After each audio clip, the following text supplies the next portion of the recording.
Hi, this is Kerby Anderson. You know, each day we take on the tough issues and provide a biblical perspective to them. The topics we cover are wide-ranging: apologetics, theology, prophecy, creation and evolution, intelligent design, marriage, family, child-rearing, the millennial generation, trends in society, politics, economics, business, religious liberty, the Constitution, public policy, foreign policy, military policy, tensions in the Middle East, abortion, homosexuality, pornography, sexual ethics, media, technology, history, and America's godly heritage. We talk about anything that affects your faith, your family, or your freedom. So don't go anywhere, because Point of View starts right now.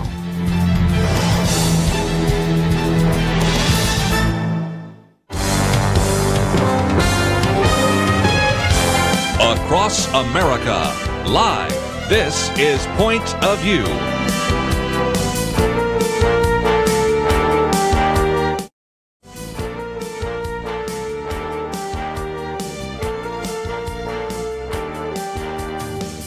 And now, Kerby Anderson. Thank you for joining me today here on Point of View. We're going to spend some time in this first hour, obviously, talking about the Kavanaugh allegations, but I did want to start with at least something else just to kind of break it up. You know, as I mentioned earlier in the week, when we knew that there wasn't going to be any real testimony till next Monday, now there's doubtful as to whether or not Christine Blasey Ford will testify even then. I figured we'd be talking about this all week, and I just sometimes want to break it up a little bit, and especially since we have a Dallas audience, I thought I'd say something about Mark Cuban here for just a minute, and that will be at least a starter in a different direction, and it sort of relates because it all gets down to the issue of sexual harassment at the Mavericks corporate office. And of course, we're going to be talking about the alleged sexual harassment and assault that supposedly was perpetrated by then teenager Brett Kavanaugh. And of course, whether or not that is true is something we will get to a little bit later. When we get into it, by the way, I kind of want to give a counterpoint. Yesterday, you might know that Nick Pitts spent some time talking about Dennis Prager's piece, so I'm going to talk about another way in which some people have responded and disagreed with Dennis Prager. Then one of the articles we posted is by Andrew McCarthy, calling it "It's a Setup," so that gives you kind of a different view. And then one also that kind of follows that about this idea that maybe it was a way to frame him. Carol Swain's been with us as well, and she has one. The claims that God is laughing at Kavanaugh are laughable, so we have lots to cover. Not to mention the fact that my commentary today is about the difference between leftists and liberals, something that I had posted. And then, interestingly enough, had other people say, well, I want more information. And the bottom line is, that was, of course, posted yesterday. We will have another commentary coming out next week. And then, of course, one today on good news. So there's just a lot of things that we can cover, and we'll do so in the next hour. I might just mention in the next hour, though, we will have Oz Guinness that will be with us in studio. His book, Last Call for Liberty, How America's Genius for Freedom Has Become Its Greatest Threat. The greatest threat to freedom sometimes is freedom, so we'll talk about that as well. And so those are just a couple of ideas. By the way, those of you that will be with us the third hour, Joe Loconte, good friend, it's been a while since he's been on the program, has a book out and a movie coming out, a film coming out, of The Hobbit, A Wardrobe, and the Great War, how J.R.R. Tolkien and C.S. Lewis rediscovered faith, friendship, and heroism in the midst of course, World War I. So lots of issues to address here on the program Point of View. And if you'd like to join our conversation, 1-800-351-1212. Well, let's get into Mark Cuban for just a few minutes. Don't know that I'll spend a lot of time, although once I get into some of these, it goes a little bit longer than I think. But Tim Kalishaw, writing for the Dallas Morning News, I think summed it up pretty well. And that is, the title of his commentary is "The NBA Blew It, Why Mavs Owner Mark Cuban Deserved a Suspension After Sexual Harassment Investigation." He says, the closer you look at what transpired here Wednesday, and somewhat inexplicably in a Los Angeles television studio, it feels like Mark Cuban paid $7.5 million to avoid a suspension. Even if that's not exactly how it went down, it's the taste that remains after the NBA passed on taking any real disciplinary action against an owner that presided over an out-of-control culture of harassment and actually fought to retain the employees who were the worst offenders. I could stop there because I think he makes the case, But let's go into the details in case you're not familiar. In other words, Tim Kalishaw says, it's nice to be rich. Of course, I think we were aware of that prior to the Wednesday afternoon, but it hit home when the NBA announced that Cuban would pay $10 million to a variety of programs dealing with women in the workplace and domestic violence.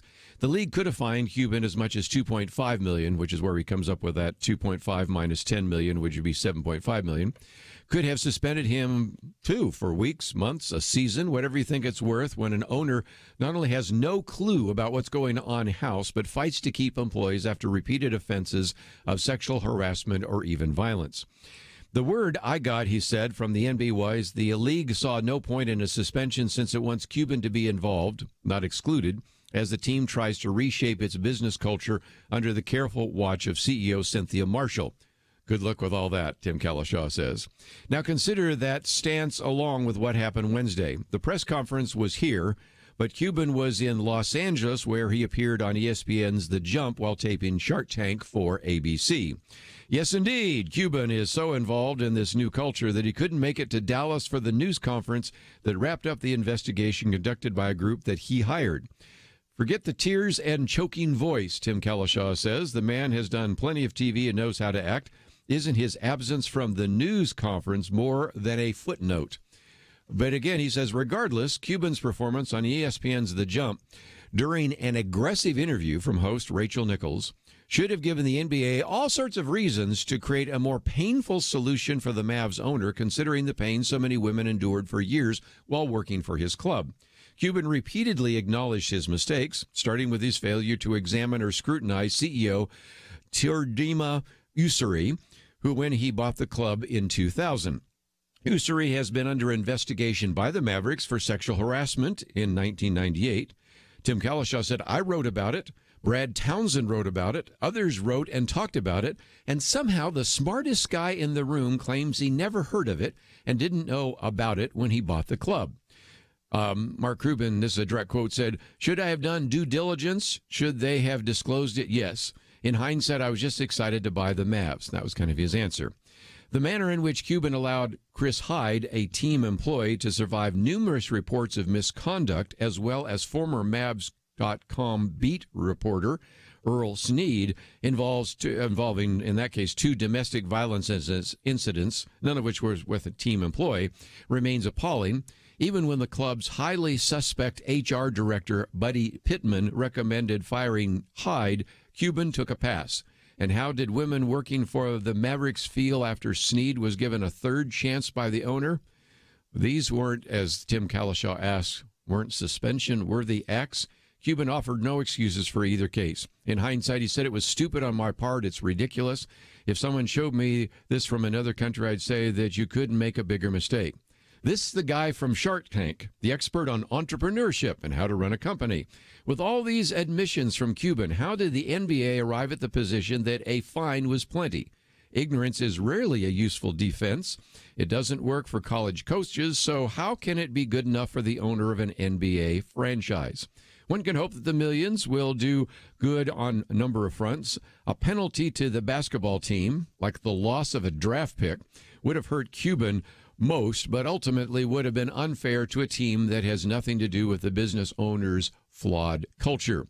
Suspending Cuban for multiple games, not just keeping him away from the beloved seat where he gets to complain about foul calls, but also away from the league meetings and team business matters, was the best way to let the embarrassment linger, to drive home that NBA owners must bear some responsibility for their workplace. But he says the league, unfortunately, took a pass. Cuban talked about how devastated he was when his story broke, which is when he hired Marshall and set the wheels in motion for cultural change. But if you had told him back then that he could buy his way out of all of this for $10 million, he would have written the check in a second. On Wednesday, the NBA granted him his wish. Well, just thought I'd mention that since we will be talking about alleged sexual impropriety. Whether or not that took place or not is open to a big question. No doubt of what happened at the Mavericks. And Mark Cuban was not suspended. We'll take a break, come back with more right after this.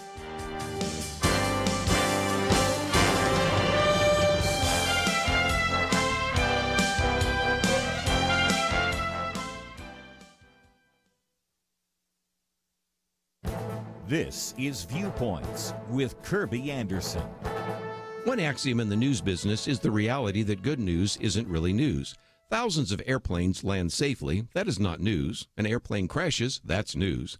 Because of this, we rarely hear good news about our world. We certainly hear lots of bad news. This is especially true in an election year when challengers paint a dismal picture of our world so that you will elect them instead of the incumbents. After Jim Garrity wrote a column predicting trouble ahead for our nation, he was convicted that he should follow it up with some positive statistics. Here's a short list of good news that you probably won't hear too often. The crime rate is way down from the 1990s. Drunk driving rates hit an all-time low a few years ago. Air travel is getting safer and cheaper. The teen pregnancy rate is steadily declining. The abortion rate is the lowest since Roe v. Wade was passed in 1973, and the infant mortality rate is low and getting lower. High school graduation rates are the highest ever. Teen drug use, if you exclude marijuana, is down dramatically. In the past, I've talked about the nation's opioid epidemic. So far, few teenagers are involved, and it's worth mentioning that teenage binge drinking is lower than it was in the 1990s. Some good news you have heard, at least in my Viewpoint commentaries, concerns unemployment. As you know, unemployment figures for certain minorities is the lowest ever. Perhaps the most amazing fact is that there are currently more job openings than unemployed workers, and recently I talked about how the median family income is the highest ever. In the midst of some of this good news, you still have skeptics. They say that just because some of these social statistics are lower doesn't mean they aren't a problem. That is true. As I often remind my listeners, lower doesn't mean zero. We certainly have more work to do, but let's also celebrate some good news. I'm Kerby Anderson, and that's my point of view. From Universal 1440, Unbroken, Path to Redemption, the rest of World War II hero Louis Zamperini's true story, now playing, rated PG-13.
You're listening to Point of View, your listener-supported source for truth. Back once again, if you'd like to join our conversation, that number is 1-800-351-1212.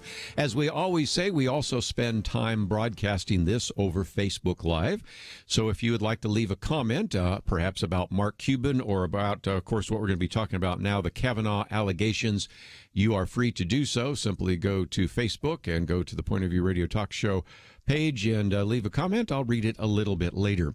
Let me just mention we have been monitoring, and I really don't have much more to say about it than this, that 3 people were shot in Maryland by a woman at a Rite Aid facility. We don't know a lot more. As we know more, maybe we can talk about that in more detail, but I did want to at least acknowledge that we have been paying attention to that, but there's really not much more to say about it, and so let's, if we can, get to a couple of issues.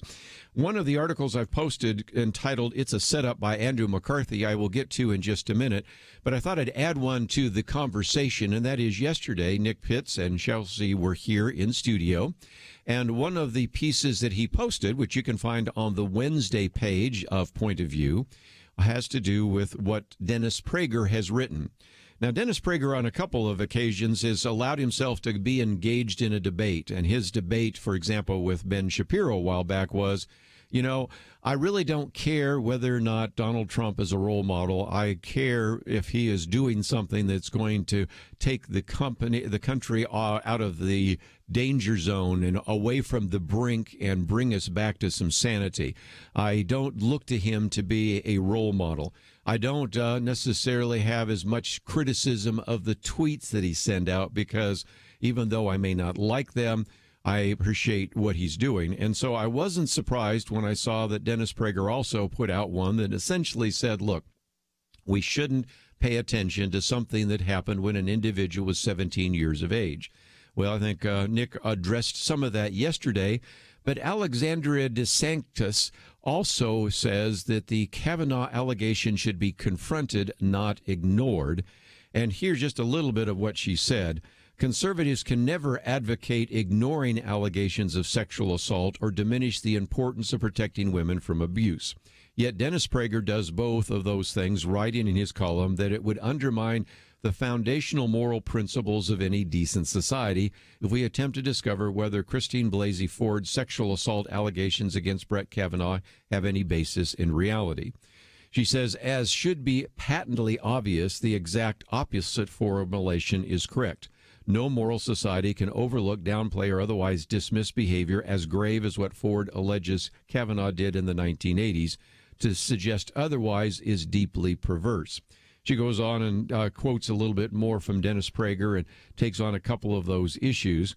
But again, acknowledges at least, and I'll jump ahead to the next page, it's worth noting that Kavanaugh himself isn't asserting in his defense that boys will be boys. He has categorically denied ever committing the assault of which he's been accused.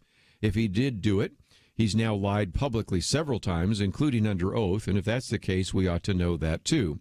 Instead, Prager, she says, asserts that regardless of whether Kavanaugh committed sexual assault, he has stored up credit with his stellar record since his teenage years and thus shouldn't be bothered with defending himself against Ford's charge. His moral bank account is full of capital. This is, she says, utterly bankrupt way of assessing character, and it's tantamount to arguing that virtue matters not at all. My position, and I think the position of most of us around the table, but who knows, we got a Friday weekend edition tomorrow. We'll see what some of our guests and roundtable guests have there, is yes, she should be heard if she's willing to speak. The big issue right now is whether or not this particular individual, Christine Blasey Ford, will actually testify on Monday, since she has made it clear that what she wants to have happen is that the FBI should investigate this. First of all, it is interesting how an individual that would be called before a Senate committee wants to specify the conditions under which he, or in this case she, actually will testify. That is a little bit unusual, and it just shows you how, in some respects, this whole thing has been a little bit inverted, but okay. We'll put that on the table for another discussion in just a minute. But the point is that she should have that opportunity. She said she wanted to remain anonymous. Later, she was outed, apparently by a Democratic staffer, so eventually she had to come out because it was going to be only a matter of hours or days before individuals would know who she was anyway, and would rather keep her anonymity. Okay, we understand that. But at the same time, I want to move beyond her for just a few minutes. I think we've certainly addressed the issue of how Christine Ford should be touched and treated, but let's, if we can now, talk about the way in which this surfaced in the first place. And that's why I wanted to go to this piece that we have posted, if you would like to read it, by Andrew McCarthy. Again, if you're not familiar with Andrew McCarthy, he has been a federal prosecutor, an individual probably best known for the person that was able to bring about the prosecution of the first attack on the World Trade Center, and a really reasonable voice with a lot of legal expertise. And his column is entitled, "It's a Setup." He said, if Ford won't agree to testify, hold the vote tomorrow as planned. Well, he means today. This was supposed to be the day in which you were supposed to have a committee vote up or down. We'll see where that goes. But nevertheless, he said in my column yesterday, which would have been Tuesday, I contended that the unverifiable sexual assault allegation against Judge Brett Kavanaugh bore all the hallmarks of a setup.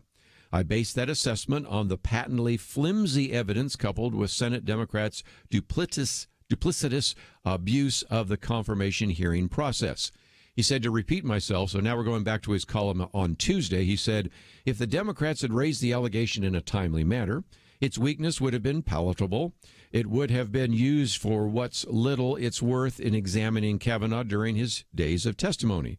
It would be put to rest as unverifiable, and we'd be on to the confirmation vote. Instead, we're on to a delay, precisely the Democrats' objective.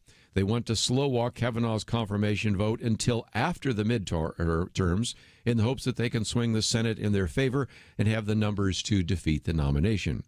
And so he goes on to talk about this, and he says, well, what do you know? Late last night, the partisan Democratic attorneys retained by the so-called victim, Christine Blasey Ford, delivered a letter to Senator Chuck Grassley, the Judiciary Committee chairman, containing that before any hearing at which she summoned to testify takes place, there must be a full investigation by law enforcement officials to ensure that the crucial facts and witnesses in this matter are assessed in a nonpartisan manner.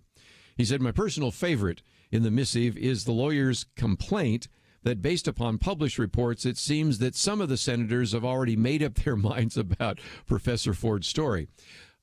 You know why he's saying that, because most of the Democrats on the committee have made up their minds to vote against Brett Kavanaugh long before they knew anything about this, because they just simply don't want him on the Supreme Court. But anyway, he goes on to say, it takes some gumption coming from Democratic activists who are working in tandem with Democratic senators who decided to vote against Judge Kavanaugh long before the hearing started. The lawyers utter this tripe while in the middle of a transparent gambit to block the nomination by delaying it interminably, or at least until after the November election.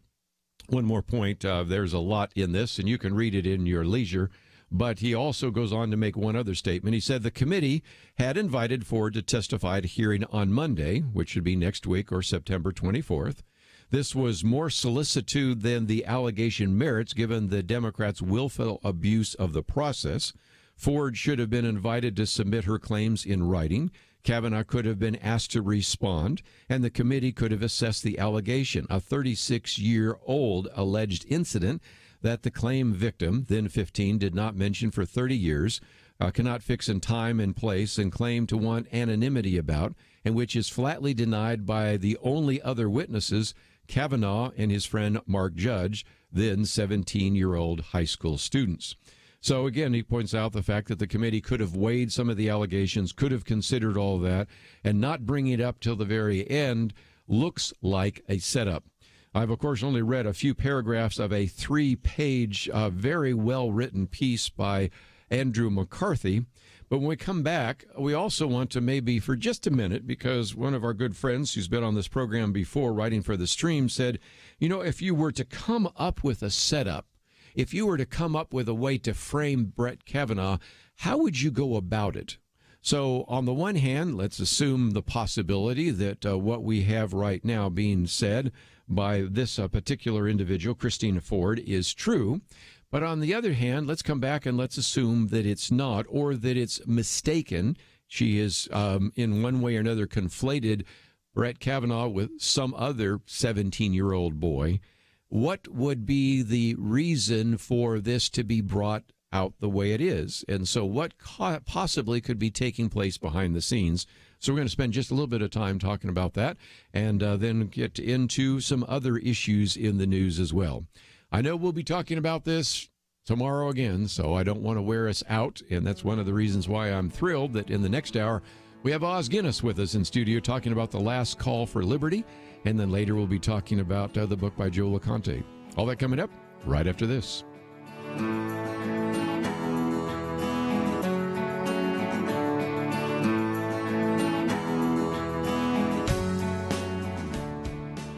It wasn't long ago, it seemed, every official decision brought religious liberty and our ability to live as faithful Christians into question. Some of us wondered how long it would be before we were literally forced to choose between obeying God or men. That pressure seems to have subsided just a bit, and now is the time not to take a breath, but to work as hard as we can for the future of our nation.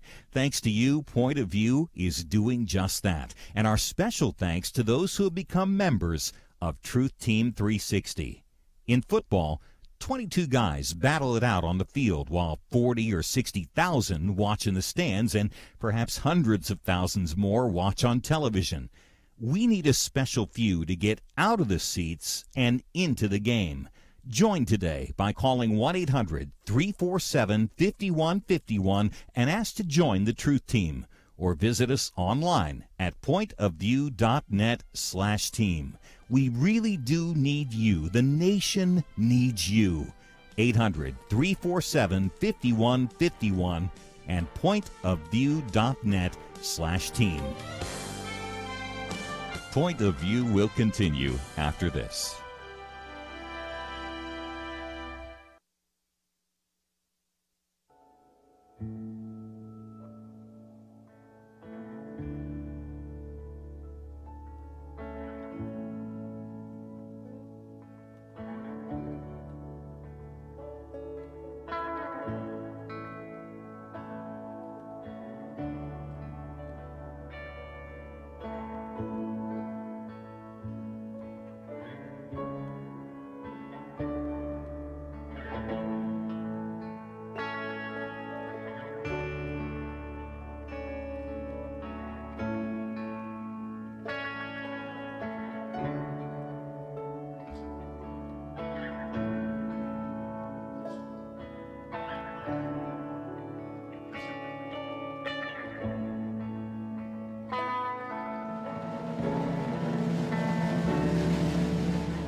You are listening to Point of View. The opinions expressed on Point of View do not necessarily reflect the views of the management or staff of this station. And now, here again is Kerby Anderson. Continue our conversation today as we talk a little bit longer about this whole issue of Brett Kavanaugh, and I don't want to overdo it because, after all, we're going to be talking about it again tomorrow. We'll be talking about it probably Monday. Somewhere along the line, we'll get into some other issues, but again, the allegations by Christina Blasey Ford are something we've already addressed, and I did talk about the fact that she should have her day in court. She should have the opportunity to testify. We should take the comments seriously, but we also have the right to evaluate them. But I wanted to move to the other issue, and that is what was going on behind the scenes. And one of the things that I just read from Andrew McCarthy, he says it's a setup and believes that what was being done, in particular by Senator Dianne Feinstein, is up to some scrutiny and deserves kind of scrutiny. And the 11th hour of dropping this, and then the decision to say that I'm not going to testify until we have the FBI investigate and all sorts of things like that, just look like it's an attempt to slow walk this nomination and see if they can even win the midterm elections and then actually defeat Brett Kavanaugh, not on the basis of whether he has good judgment or whether or not he's been a capable judge, because he certainly has, but on other issues. And so for just a minute, Al Parada, who's been on this program with us before, posted a piece which I guess could be called The Idea of How to Frame Kavanaugh. And he says, we probably get away from this for just a minute and what is happening behind the scenes. And, of course, he talks about the fact that even to this very day, opinion is sharply divided about who was telling the truth, Clarence Thomas or Anita Hill. Now, for my younger listeners, this goes all the way back to the 1990s. Some of you weren't not around to even see that testimony and to hear, to even to this day, that there are various documentaries and films and others that still tell the story of Anita Hill. And so as a result, this has always been, if you will, a cloud over Clarence Thomas, and it certainly has surfaced again in the last couple of days because of what has happened now to Brett Kavanaugh. So he does sort of a hypothetical. He's not saying this is what happened. He's just simply saying a hypothetical, but he says, as he puts it here, how to frame Brett Kavanaugh. Because after all, this is an individual that has been in the public eye for some time. I was just reading an Ann Coulter column the other day, and I'd forgotten about the fact that Kavanaugh's name surfaced as a possible nominee all the way back to when Mitt Romney was running against Barack Obama. When Barack Obama was running for re-election, remember that was, interestingly enough, in 2012, there were people that were saying to, for example, Mitt Romney, well, what kind of people would you put on the court? And one of the names, interesting enough, I'd forgotten about this, that came up was Brett Kavanaugh, which, interesting enough, just another one of those little sidelines, is the same year in which all of a sudden Christina Ford actually remembered that and brought up the fact that it was Brett Kavanaugh who pinned her down. So anyway, that's kind of interesting. But so the point I'm making is Brett Kavanaugh's kind of been in the news for a while. So Al Parada, let me quote him now, says, let's say you're a pro-choice donor with deep pockets. How deep? Oh, I know. Soros deep, George Soros deep. You're committed to keeping potentially pro-life nominees off the court, also Second Amendment nominees and constitutional nominees in general. You're just fairly ruthless. Well, how ruthless? Well, at least as Machiavellian as the FBI officials who took the worthless partisan Steele dossier and received a FISA court investigation to concoct the Trump-Russia collusion narrative. That's how ruthless, like Strzok and Page, and we, of course, talked about all that. And so I'll skip some of the points he makes there, but he's actually kind of reminding us that there are some people that will do some pretty ruthless things in government. So anyway, the day Brett Kavanaugh's name hits the short list, you start your research. Your team of crack Ivy grad researchers start scouring his life. Maybe some friends in the FBI or the Department of Justice help you out. Yesterday, James O'Keefe exposed a Department of Justice employee who does this very thing and talked about how he's actually violating the law. That is, this individual that they outed in that video. And maybe he will get fired, but he's doing it for the cause, if you will. So then the point is, you go over Kavanaugh's college and high school associations with a fine tune. What do you find?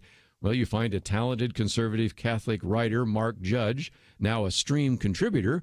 What do you find about him? Well, that he struggled, that is, Mark Judge struggled with a severe drinking problem in high school, a school he attended along with Brett Kavanaugh, and they were friends. How do you know that? Well, the Judge wrote a memoir, and of course you can read all about that because his memoir that came out in 1997, which was entitled Wasted, Tales of a Gen X Drunk, talks about some of the things that he did. And sometimes the implication is, well, if he did them and he was friends with Brett Kavanaugh, what did Brett Kavanaugh do? So nevertheless, you have all of those things. So again, you get to the point where there's a reference to a Bart O. Kavanaugh. And you wonder, well, I wonder if Bart O. Kavanaugh is Brett Kavanaugh, and maybe he was using that to protect them. So anyway, back to Al Perrotta's thing. He said, now you have the basics of your narrative. At Judge's school and Kavanaugh school, boys went to parties when they got dead drunk along with girls. There, the boys tried to hook up. Some of the boys had alcoholic blackouts and memory loss. Judge seems to admit that he was one of them.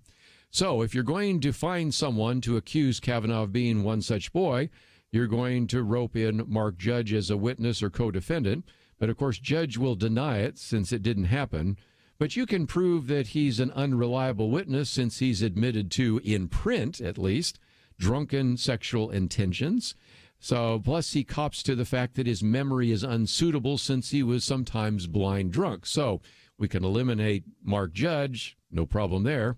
So his denial will do Kavanaugh a little good. So it might even hurt him. No way Mark Judge can testify and be torn apart by senators prepped with quotations from his book. And so that, then he puts in a quote there, which I'll save in the interest of time.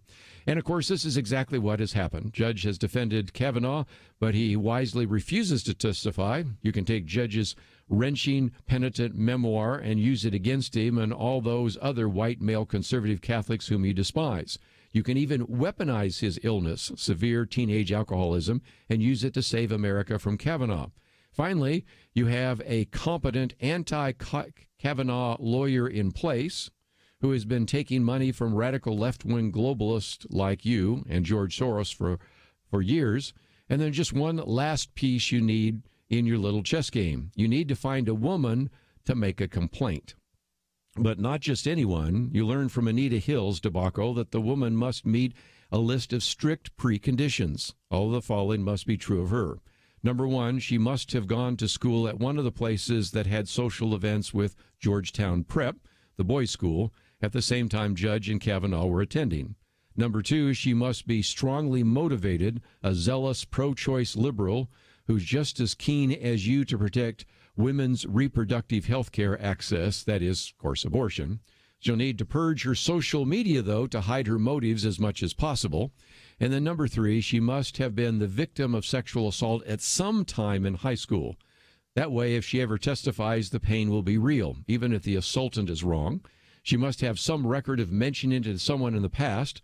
If her first outcry wasn't until 2012, well, that's named a little different in Salem, not ideal, but it just have to do. And he says, if all these things are true, you're on your way. You don't have to get too specific in the charges, no dates or places or even specific years. Such things can be checked. If you say Brett Kavanaugh assaulted me on this date at this house, then witnesses can refute it. They can say he wasn't present. He might have ticket stubs to show he was out of town. So the point is, you don't want to get too specific. And so finally, he concludes by saying, no, best to keep things nice and vague. Don't even reveal the name of the accuser unless you have to. Paint this as some trauma so appalling that the victim has repressed the specifics, which might not hold up. So you do have some details you can use. You can take them from Mark Judge's memoir and cast them as the fall guy along with Kavanaugh. You know that he can't convince people otherwise, so roping in him does nothing but help the story. It gives it a ring of truth. And indeed, some of it was true. There were boys drunkenly pursuing drunk girls at Brett Kavanaugh's lax Catholic school. How big of a leap is it to believe that he was one of them? And then you should wait to the very 11th hour to launch this attack. This avoids undue scrutiny. Your victim should be also set absurd conditions to avoid testifying. No reason to let the man face his accuser. You want to let suspicion and bitterness do the work that the facts really can't. So Al Peretta comes up with how you could frame someone. Whether it was done, who knows? But it, I think, illustrates again how this is almost a bulletproof accusation. How do you it's hard to prove a negative anyway, but how do you refute it when we don't necessarily know the day, the time, the place, how you got there, how you came back? The only thing you know for sure is it was Brett Kavanaugh. So we'll see how this plays out in the next couple of days, but it just illustrates one more time why there are some that I think understandably are skeptical about how this came about and some of the accusations that may indeed derail this nomination of Brett Kavanaugh. Let's take a break. We'll come back with more right after this.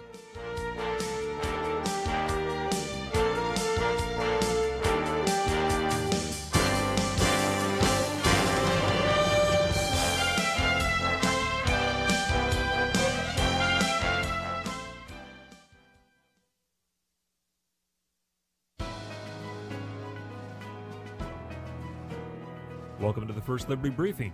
I'm Jeremy Dice. Kippuros literally means atonement and has been a religious tradition of Orthodox Jews for over 2,000 years.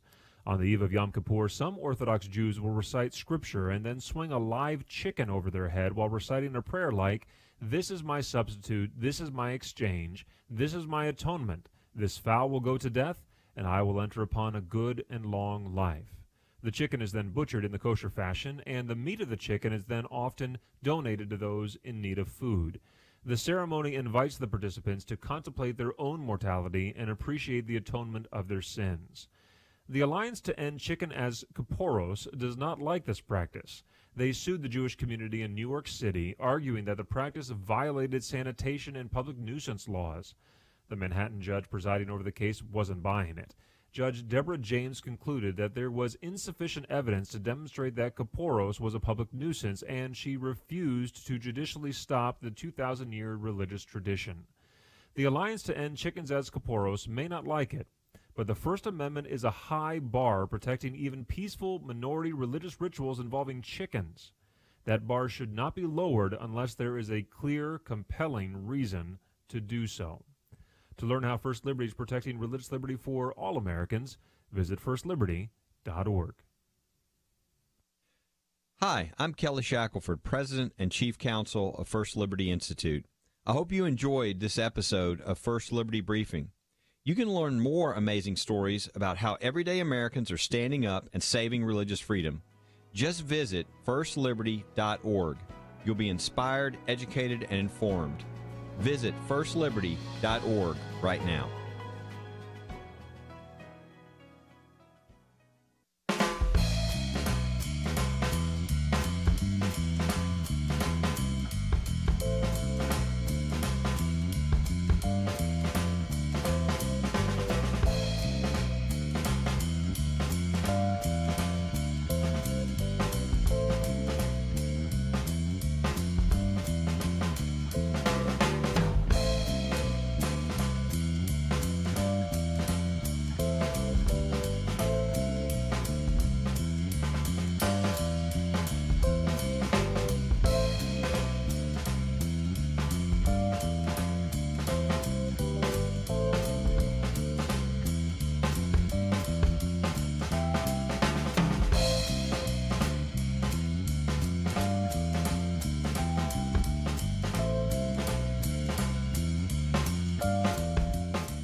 Now, back to Point of View, your listener-supported source for truth. Back for a few more minutes. Let me just mention we will have Oz Guinness, Dr. Oz Guinness, in studio with us next hour. And, of course, we've talked about Kavanaugh, and I think I'll move on to some other topics other than to mention that I did say that there's a piece out by Carol Swain's been on the program with us before. Matter of fact, you've seen her in some of the Dinesh D'Souza movies and other things like that, in which she says what we're witnessing looks a lot like Saul Alinsky tactics. She's not the only one to write that. I found a couple of other people, and as a matter of fact, Jerry Newcomb and others have said the very same thing. So we'll come back to that issue certainly on Friday. There's a lot to cover, and we will do so. But I thought just before we run out of time here in this hour, I just might mention again some of my commentaries. My commentary yesterday, which I didn't have a chance to talk about because we had Nick Pitts and Chelsea Human in studio here, is called Leftist and Liberals. And one of the things that I have done is write a piece that it came out yesterday on this. I've got one coming out next week as well. And a lot of that is due, and I'll give credit where credit is due, to Dennis Prager, in which he, I think, has really done us a public service by helping us see that there is a difference between the left and liberals. In some respects, even arguing that liberals, in many ways, have more in common with conservatives than they do with leftists. And I think lots of times we tend to use the term leftist and liberal interchangeably, and he makes a distinction that it's different. And whether you accept this as a semantic difference or not, we can see some real differences by my commentary, in which he gives a couple of examples. I'll just give three in the interest of time. I'll give a few more in my commentary coming out next week.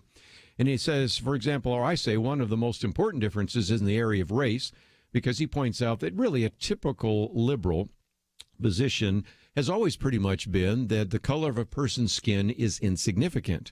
However, leftists, especially the left on campus today, would say that the notion that race is insignificant is itself racist. They're committed to all sorts of kind of special treatment and intersectionality and those kinds of things. And I point in my commentary that liberals were committed to racial integration and really, I think, would have rejected the idea of having separate black dormitories and having separate black graduations on university campuses. Another example is nationalism. Dennis Prager says that liberals have always deeply believed in the nation state. Leftists, on the other hand, oppose nationalism and promote class solidarity. A good example of that, I think, is just to look at the Superman comics. And I'd never thought about that till Dennis Prager brought it up. When the writers of Superman, who were liberal many years ago, had Superman, who was not only an American, but as an individual that fought for truth, justice, and the American way. But now the left-wing writers of the Superman comics had Superman announce a few years ago that he was going to speak before the United Nations and inform them that he was renouncing his American citizenship. And a final example is the issue of free speech. American liberals agree with the statement, "I disapprove of what you say, but I will defend to the death your right to say it." You don't find leftists on college campuses and in the big tech companies saying that today. If anything, they're leading this kind of nationwide suppression of free speech. So I just wanted to, if nothing else, mention that to commentary, which I already decided to write a follow-up on it. And then I had one of the letters to the editor, or one of the comments there, said, well, I'd like to know some more. I said, well, good news, because I have another commentary coming out. And I've been thinking about even doing a week of Probe radio programs where each day I do a series of commentaries during an entire week for Probe Ministries, where I also work, and get into that in even more detail, because I think it's very significant. But in the midst of all this negativity and all this political stuff, I thought it would be good just maybe to end with some good news. And I've said before that one of the reasons you don't hear a lot of good news in the news is because good news isn't news. You know, 1,000 airplanes land safely. Well, that's not news. One airplane crash? Well, that's news. And so because of that, we don't hear that very often. And Jim Garrity, who I quote here sometimes, after doing a piece that came out a while back that really was talking about some of the problems that America faces in the future, then decided he'd write a piece on maybe some good news. And so here's kind of a short list in the last few minutes that I have remaining of some good news that maybe you've heard about. If you have, it's probably heard here on Point of View, but probably haven't heard too much about in the mainstream media. For example, the crime rate is way down from the 1990s. Drunk driving rates hit an all-time low a few years ago, and air travel is getting safer and cheaper. The teen pregnancy rate is steadily declining. The abortion rate is the lowest since Roe v. Wade was passed in 1973, and the infant mortality rate is low and getting lower. High school graduation rates are the highest ever. Teen drug use, if you exclude marijuana, is down dramatically. In the past, of course, we've talked about this nation's opioid epidemic. So far, few teenagers are involved, and it's worth mentioning that teenage binge drinking is lower than it was in the 1990s. Some good news you might have heard, at least from us here, involves the whole issue of unemployment. As you know, the unemployment figures for certain minorities is the lowest ever. The lowest unemployment ever for African Americans since records were kept. Lowest unemployment ever for Hispanic Americans since records were ever kept. One of the most significant ones is that we no longer have an unemployment problem. We're starting to have what most people are starting to call a labor shortage problem, because there are currently more job openings than unemployed workers. So again, you can talk about that. And then more recently, this would be one more in the economic realm, and I talked about that in a previous commentary, is that the median family income is the highest ever. Highest anyway, but then even highest when adjusted for inflation. And at a time when the median family income didn't really rise more than about 0.3% during the 8 years in which Barack Obama was president, that is pretty significant and is, again, one of those issues that doesn't get a lot of coverage, but I thought we would mention it here on Point of View. So, again, in the midst of all this, I can go on and on with other good news. And might I mention, too, that if you find yourself challenging any of this, I didn't put an HTML link to this, but you can go back to the Jim Garrity piece, and he has links to those in case you say, well, I'm not sure that's actually true. You can certainly find it out for yourself. But back to the point, in the midst of this good news, you still have some skeptics. And what you have are people saying, well, just because some of the social statistics are lower doesn't mean there isn't a problem. And there are going to be people that will say that, one, because they want to be intellectually fair, sometimes because they want to still be relevant. I mean, face it, if you're a pro-life group and the abortion rate's lower than it's ever been before, you want to say, well, wait a minute, we still need to fight this issue. And I don't disagree. Just because something is lower doesn't mean it is zero. X is less than Y doesn't mean X equals zero. You see me on that? And so, again, we certainly have more work to do. So I don't want to be Pollyanna. I don't want to be naive or overly optimistic. But the point is that you just don't hear very much good news. And part of that has to do with the fact that good news isn't really news for the news business, never really has been. But there's another issue which I think you're well aware of as well as we come to our top of the hour break, and that is we certainly cannot report good news when this guy is in the Oval Office. So the press, especially disliking Donald Trump, are even less likely to report good news, and so that's why you don't hear it very often. So if you find yourself saying, okay, I want to read that again, or I want to pass it on to somebody, I want to post it on my Facebook page, or maybe I have a Twitter account and I'd like to tweet it out, the good news is you can go to our website right now, pointofview.net, and there is an opportunity for you to click on the viewpoint section that says good news. You can read now. There's also one that says see more viewpoints, and so you can see any of my commentaries, not only today's or yesterday's or any other, but on the left-hand side there's a red button that says sign up. And if you sign up, we'll be glad to send you my viewpoint commentaries Monday through Friday in your inbox. Pennant Extras comes to your inbox on Saturday. Dr. Oz Guinness in studio with us next. Looking forward to that, and we'll be back right after this. There is no more dangerous time than when things are going well. Remember Elijah on Mount Carmel? Fire came down. There was no doubt who was God, but what happened next? He went from amazing faith to a time of great fear and depression. Many Christians have been very thankful a certain Democratic candidate for president was not the one to nominate two replacements for the Supreme Court. But as with Elijah, times of great victory are also times of great danger. Moments like this are not the time to take it easy. This is not the time to let our guard down. This is a time to double down on our work in the community, to serve and pray and plan and invest in a better future. This is the time to join Point of View's Truth Team 360 to make sure today's promising gains are not lost tomorrow. Show your commitment to our future by visiting pointofview.net/team or call 800-347-5151. Ask to join the Truth Team. Pointofview.net/team and 800-347-5151. Point of View will continue after this.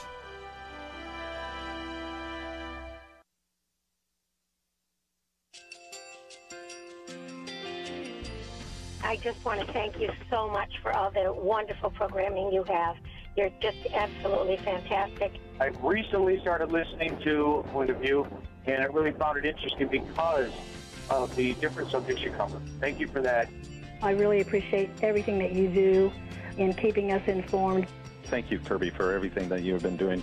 I appreciate all the work that you're doing, advocating for the Word of God. Thank you so much. Point of view, I think, is absolutely necessary because it's a Christian perspective, a biblical worldview perspective, and receive very current, up-to-date information about what is really going on, week to week in our culture, which is changing so rapidly, and yet it's morally sliding backwards. Yeah, I'm just, first of all, I thank you guys. Y'all's program is wonderful, and enjoy it every day. I learn so much every time I listen to it. Point of View Radio Talk Show.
Hi, this is Kerby Anderson. You know, each day we take on the tough issues and provide a biblical perspective to them. The topics we cover are wide-ranging: apologetics, theology, prophecy, creation and evolution, intelligent design, marriage, family, child-rearing, the millennial generation, trends in society, politics, economics, business, religious liberty, the Constitution, public policy, foreign policy, military policy, tensions in the Middle East, abortion, homosexuality, pornography, sexual ethics, media, technology, history, and America's godly heritage. We talk about anything that affects your faith, your family, or your freedom. So don't go anywhere, because Point of View starts right now.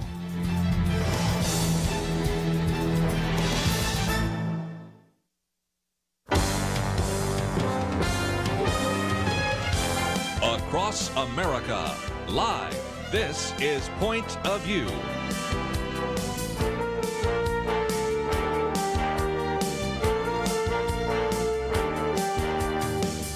And now, Kerby Anderson. Thank you for joining me today. As I've been promoting, we have in studio with us Dr. Os Guinness, a good friend of this ministry. He's been on the program with us many times before, author of more than 30 books. I brought about a half a dozen of them in here just to remind people of some of those that we've talked about in the past, free person suicide, all the way back to the Gravedigger file. And Dr. Os Guinness, it is always great to have you in studio with us. It's a real pleasure. And again, this book is just out, Last Call for Liberty, How America's Genius for Freedom Has Become Its Greatest Threat. It is published by our good friends at InVarsity Press. And I might just mention for some of our Dallas listeners that you will be speaking tonight at the Critical Conversation Series at the Hope Center. And just yesterday, you were at the Covenant School, and we had the headmaster here recently. So you have been able to speak to everybody from middle school to adults. And so looking forward to that opportunity tonight. But let's get into this, because it's the issue of freedom. Now, Oz, I know that if I were to take my microphone and go out of this building and ask people how they would define freedom, I know what we would probably get. Freedom is free to do anything I want with any person at any time without anybody telling me what to do.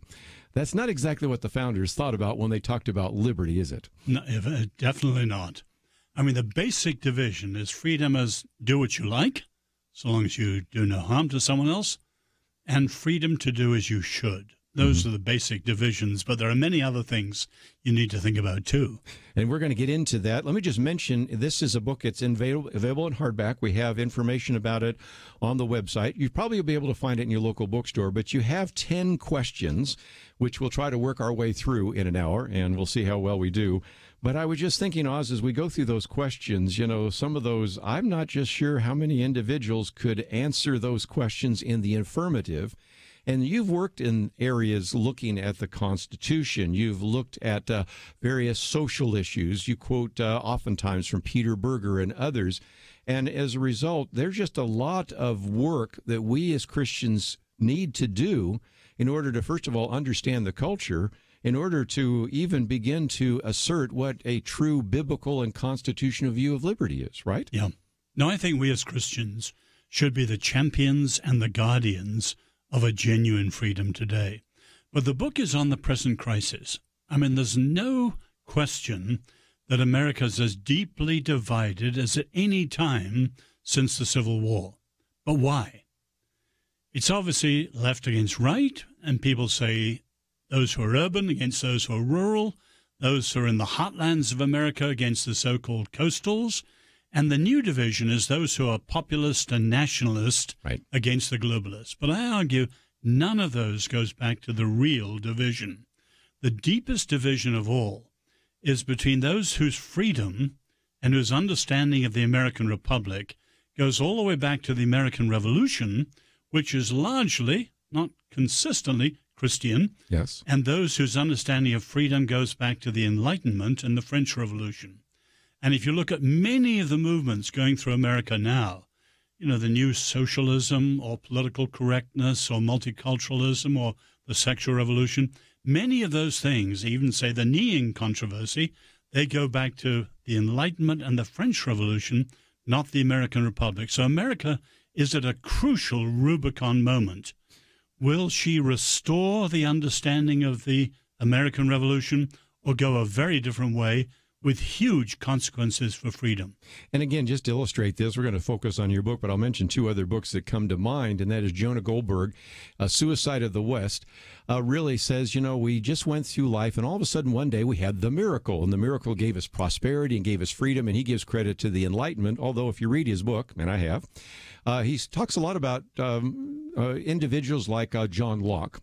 That individual that quoted the Bible so often, who was supposedly an Enlightenment individual. And then Steven Pinker, in his latest book, again, just talks about how it was the Enlightenment that gave us that. And so there are people out there writing right now that are just saying, if it weren't for the Enlightenment, we wouldn't have all the freedom we enjoy here in America. But you take us back to more biblical roots and really even back to the Jews, correct? Well, many Americans don't understand that the notion of constitution came from the idea of the covenant, right, which came from the book of Exodus through the Reformation.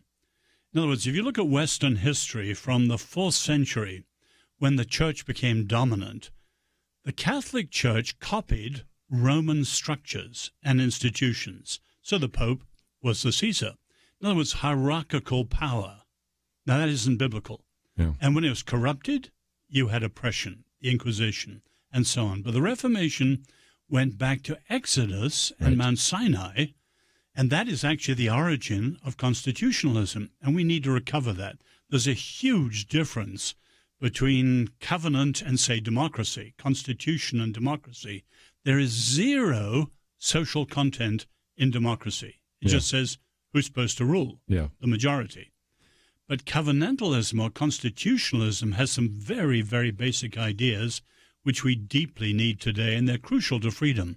Well, again, in first chapter, you have this question, do you know where your freedom came from? And really, it goes back to the idea of covenant.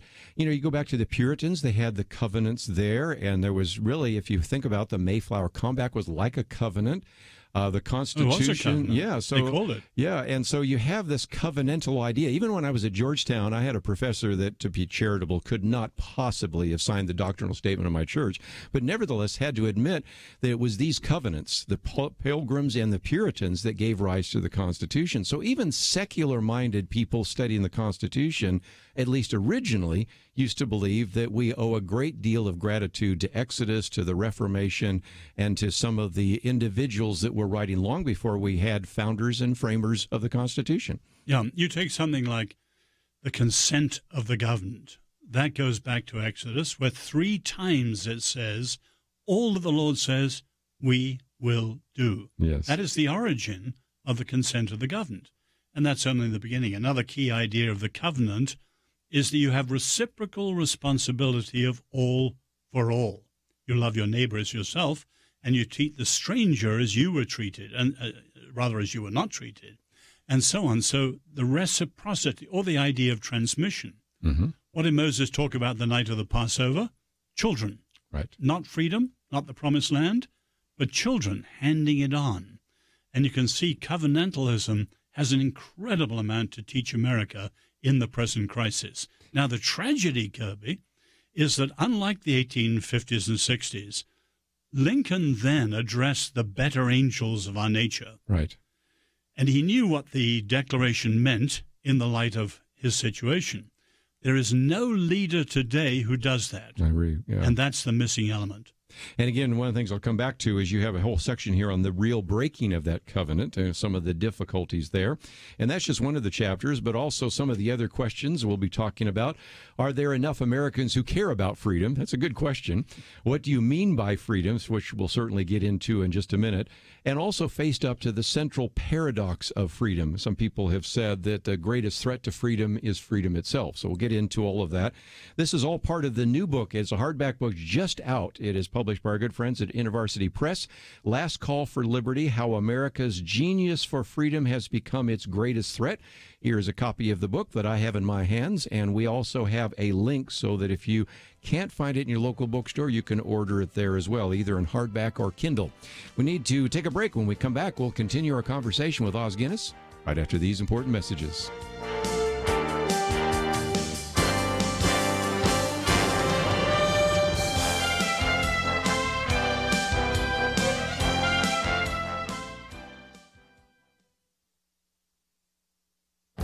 This is Viewpoints with Kerby Anderson.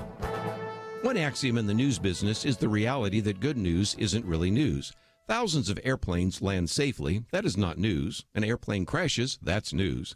Because of this, we rarely hear good news about our world. We certainly hear lots of bad news. This is especially true in an election year when challengers paint a dismal picture of our world so that you will elect them instead of the incumbents.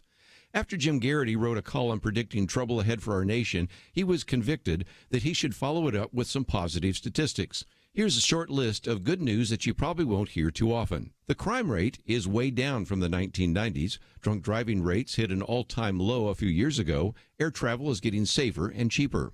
The teen pregnancy rate is steadily declining. The abortion rate is the lowest since Roe v. Wade was passed in 1973, and the infant mortality rate is low and getting lower. High school graduation rates are the highest ever. Teen drug use, if you exclude marijuana, is down dramatically. In the past, I've talked about the nation's opioid epidemic. So far, few teenagers are involved, and it's worth mentioning that teenage binge drinking is lower than it was in the 1990s. Some good news you have heard, at least in my Viewpoint commentaries, concerns unemployment. As you know, unemployment figures for certain minorities is the lowest ever. Perhaps the most amazing fact is that there are currently more job openings than unemployed workers, and recently I talked about how the median family income is the highest ever. In the midst of some of this good news, you still have skeptics. They say that just because some of these social statistics are lower doesn't mean they aren't a problem. That is true. As I often remind my listeners, lower doesn't mean zero. We certainly have more work to do, but let's also celebrate some good news. I'm Kerby Anderson, and that's my point of view. From Universal 1440, Unbroken, Path to Redemption, the rest of World War II hero Louis Zamperini's true story, now playing, rated PG-13.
You're listening to Point of View, your listener-supported source for truth. So privileged to have in studio with us today Dr. Os Guinness. The book is entitled Last Call for Liberty. I think you're really going to enjoy this book, and I, again, apologize that a book over 300 pages, we're not going to possibly cover all of it in an hour. But you did mention Abraham Lincoln, and in that section you have on the real breaking of the covenant. Let's look at that for just a minute, because you have to think about Abraham Lincoln traveling to Washington in 1861, storm clouds of war, but he really understood what was at stake. We don't have a Lincoln today, but help us at least understand what's at stake, and how did we kind of break that covenant, whereas today we have two very different views of freedom? Well, I think what went wrong, Lincoln knew that everything had come from the Declaration of Independence. And as late as Martin Luther King, he called the Declaration a promissory note. Right. Mm-hmm. In other words, there was an evil and a hypocrisy at the heart of the Constitution, the 3/5 laws, slavery. Yes. And in the 60s, as you shift from Martin Luther King to Stokely Carmichael and people like that, you see that the Vietnam War, the rise of feminism and other things, somewhere around the late 60s, I say 68, there was a fatal lurch left. Yes. America, instead of having a promissory note which needed to be cashed in for people who hadn't been given what they were promised, now America was chronically racist, sexist, and militarist, and you name it. And since then, also in 1968, Rudy Deutschke, whose name you remember, leader of the Red Brigade, called for a long march through the institutions. Mm-hmm. 50 years later this year, you can see they did it. The university world, the press and media, and entertainment, they won. The Long March succeeded. And now those institutions have gone towards the liberal left, which is actually anti-American, closer to the Enlightenment and the French Revolution than it is to the American Revolution. You know, we've had some conversations about, is there a difference between the left and liberalism? Because you think of the classic liberal, many of whom I've had on this program, that still believe the idea that you have a right to your view, even though I may disagree with that. I might even defend to the death your right to believe it, even if I disagree with it, which is very different than speech codes on campus today, and said that certain kind of speech is not PC. I love one of your chapters here. PC doesn't just stand for personal computer, it stands for political correctness. But that, I think, is a dichotomy there as well, because you think of some America people that were was liberal. a liberal project. Right. With a capital L. That's right. And many of the great intellectuals were liberals in favor of freedom. But the difference of 19th century liberalism, it stressed freedom mainly over against government. Whereas part of, I call it left liberalism, right, it stresses freedom through government, right, promotion of certain interests and so on. Very, very different. And again, part of that gets back to some of the apologetics issues. If you don't believe there is a God, if you don't believe there's a moral order, then something ultimately becomes your God, becomes your idol, and that's government. And so in some respects, to the left that are almost uniformly secular in their mindset, something has to become the absolute, and ultimately the government does. It's the state. Yeah, it certainly is. That's why I argue even the little phrase, under God, is the final check and balance, even over against the state, say with conscientious objection. But if you remove that phrase, and people say it's just words, under God. No, it isn't. That phrase, then the state is the ultimate arbiter. So let's talk about this idea of defining freedom, you know, because you've talked about what do you mean by freedom, but another one of those questions is, have you faced up to the central paradox of freedom? That, along with many other things in your book, was new. I'd never really thought about how freedom itself can be dangerous to freedom and liberty. Speak to that, if you might. Well, you look at freedom, it never, ever lasts. Sometimes it becomes permissiveness, license, and goes into anarchy. Sometimes freedom-loving people so love to be secure and safe that they are so secure, one nation under surveillance, no longer free. Or they so prize freedom, they do anything to fight for it, even what contradicts freedom. So why is that so? Well, one reason is political. Freedom requires structures, the law, the Constitution, but it requires the spirit of freedom, the habits of the heart. Structures you can lay down, they last a long time.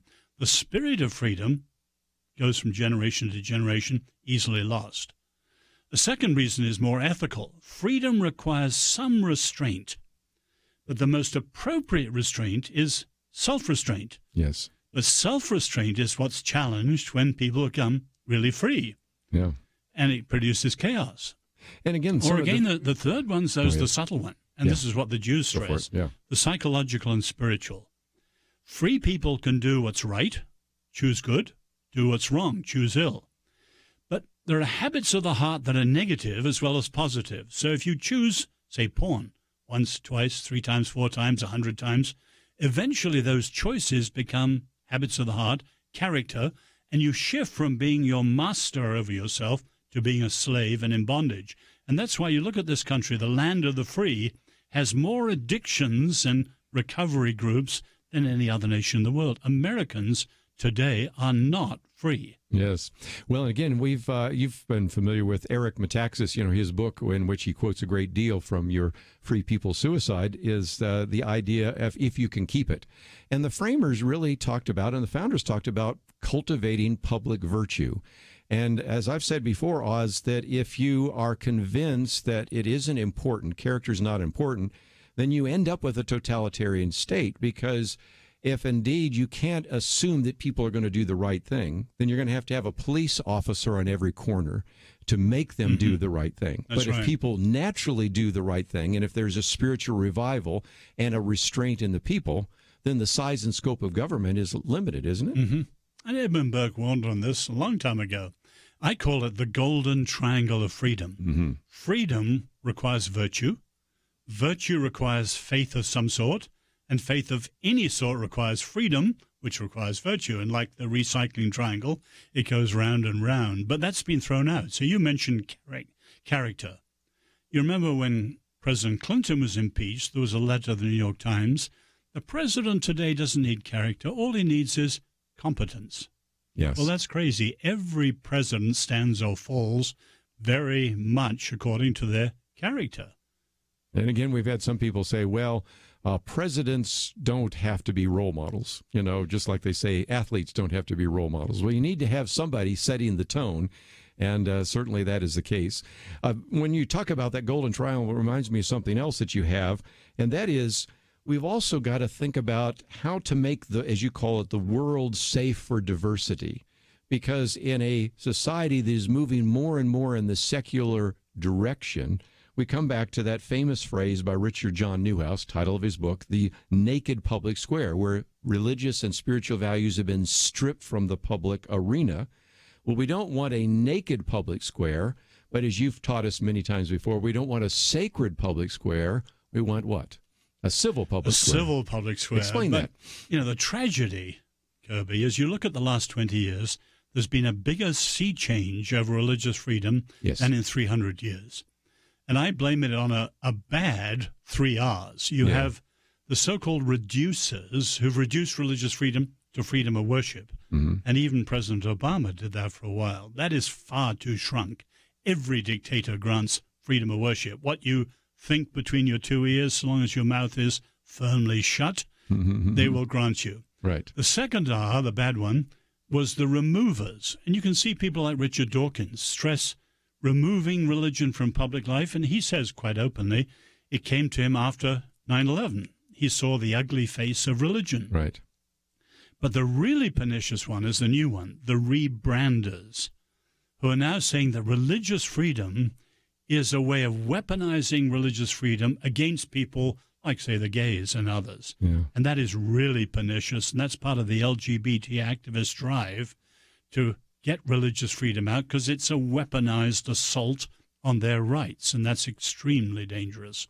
A lot of great material in this book, and again, the idea of the removers and the reducers and the rebranders and all of these ideas that are part of that. So we've talked about a couple of these very important questions, and again, as you get the book, you'll see that he asks questions. Do you know where your freedom comes from? Are there enough Americans who care about freedom? What do you mean by freedom? Have you faced up to the central paradox of freedom? How do you plan to sustain freedom, which we'll come back to a little bit? And the one we were just talking about a minute ago, how will you make the world safe for diversity? But more importantly, what is your vision for a free and open society, which we'll talk about? How do you ground your freedom and your faith in human freedom? And are you vigilant about the institutions crucial to freedom, a republic or a democracy? Wow, that was a conversation we had earlier in the week. Are you vigilant about the ideas crucial to freedom, and which revolution do they serve? And then some final comments about covenant, chaos, or control. Fascinating book, and it is published by our good friends at InterVarsity Press. The Last Call for Liberty, How America's Genius for Freedom Has Become Its Greatest Threat. We'll take a break and continue our conversation with Dr. Os Guinness right after these important messages.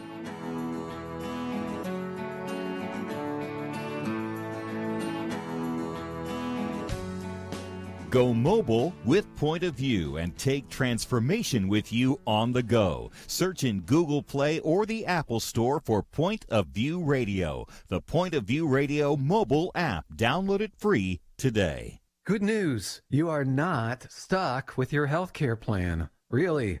You have a choice, and it's a great one. It's called MediShare, and if you've heard about it and wondered what exactly it is, it's a way that people share their health care bills. And these are people who have a common faith, who want to be part of something beautiful that not only meets their healthcare needs, but the needs of others too.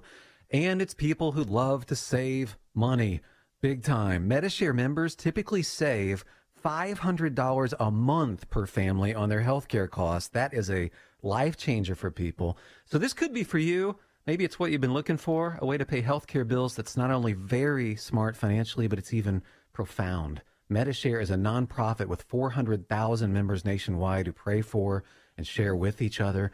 So yes, you're not stuck. There's another way, and it could save you a lot. Find out more. Call 855-90-BIBLE. That's 855-90-BIBLE. 855-90-BIBLE. Point of View will continue after this.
You are listening to Point of View.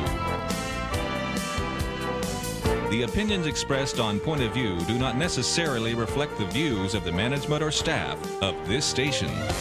And now, here again is Kerby Anderson. Back once again, if you'd like to join our conversation, 1-800-351-1212, or else just sit back and enjoy the conversation, take some notes, and most importantly, you might want to get a copy of the book, Last Call for Liberty, How America's Genius for Freedom Has Become Its Greatest Threat. I might just mention before we go on that we also have a link to OzGuinness.com. Don't even need to know how to spell it because we have it there. We also have a link to Last Call for Liberty so that you can get it in hardcover or Kindle. You'll probably be able to find it in your local bookstore, but we really make it easy for you in case you're not near a bookstore or they don't happen to have the book. We make it easy for you to order. Well, we've been talking about freedom. Maybe we get back to a definition of freedom for just a minute. Can you do that for us? Well, people, the famous saying, a rose is a rose is a rose. Yeah. You can't say that about freedom. Mm-hmm. It's much more nuanced and subtle.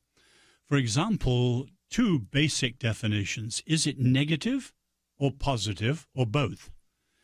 Negative freedom is freedom from. Mm-hmm. Freedom from alcohol, freedom from a bully, freedom from a colonial power. That's negative freedom, and that's essential and preliminary. Mm-hmm. But much American freedom begins and ends there, like libertarian freedom. Yeah.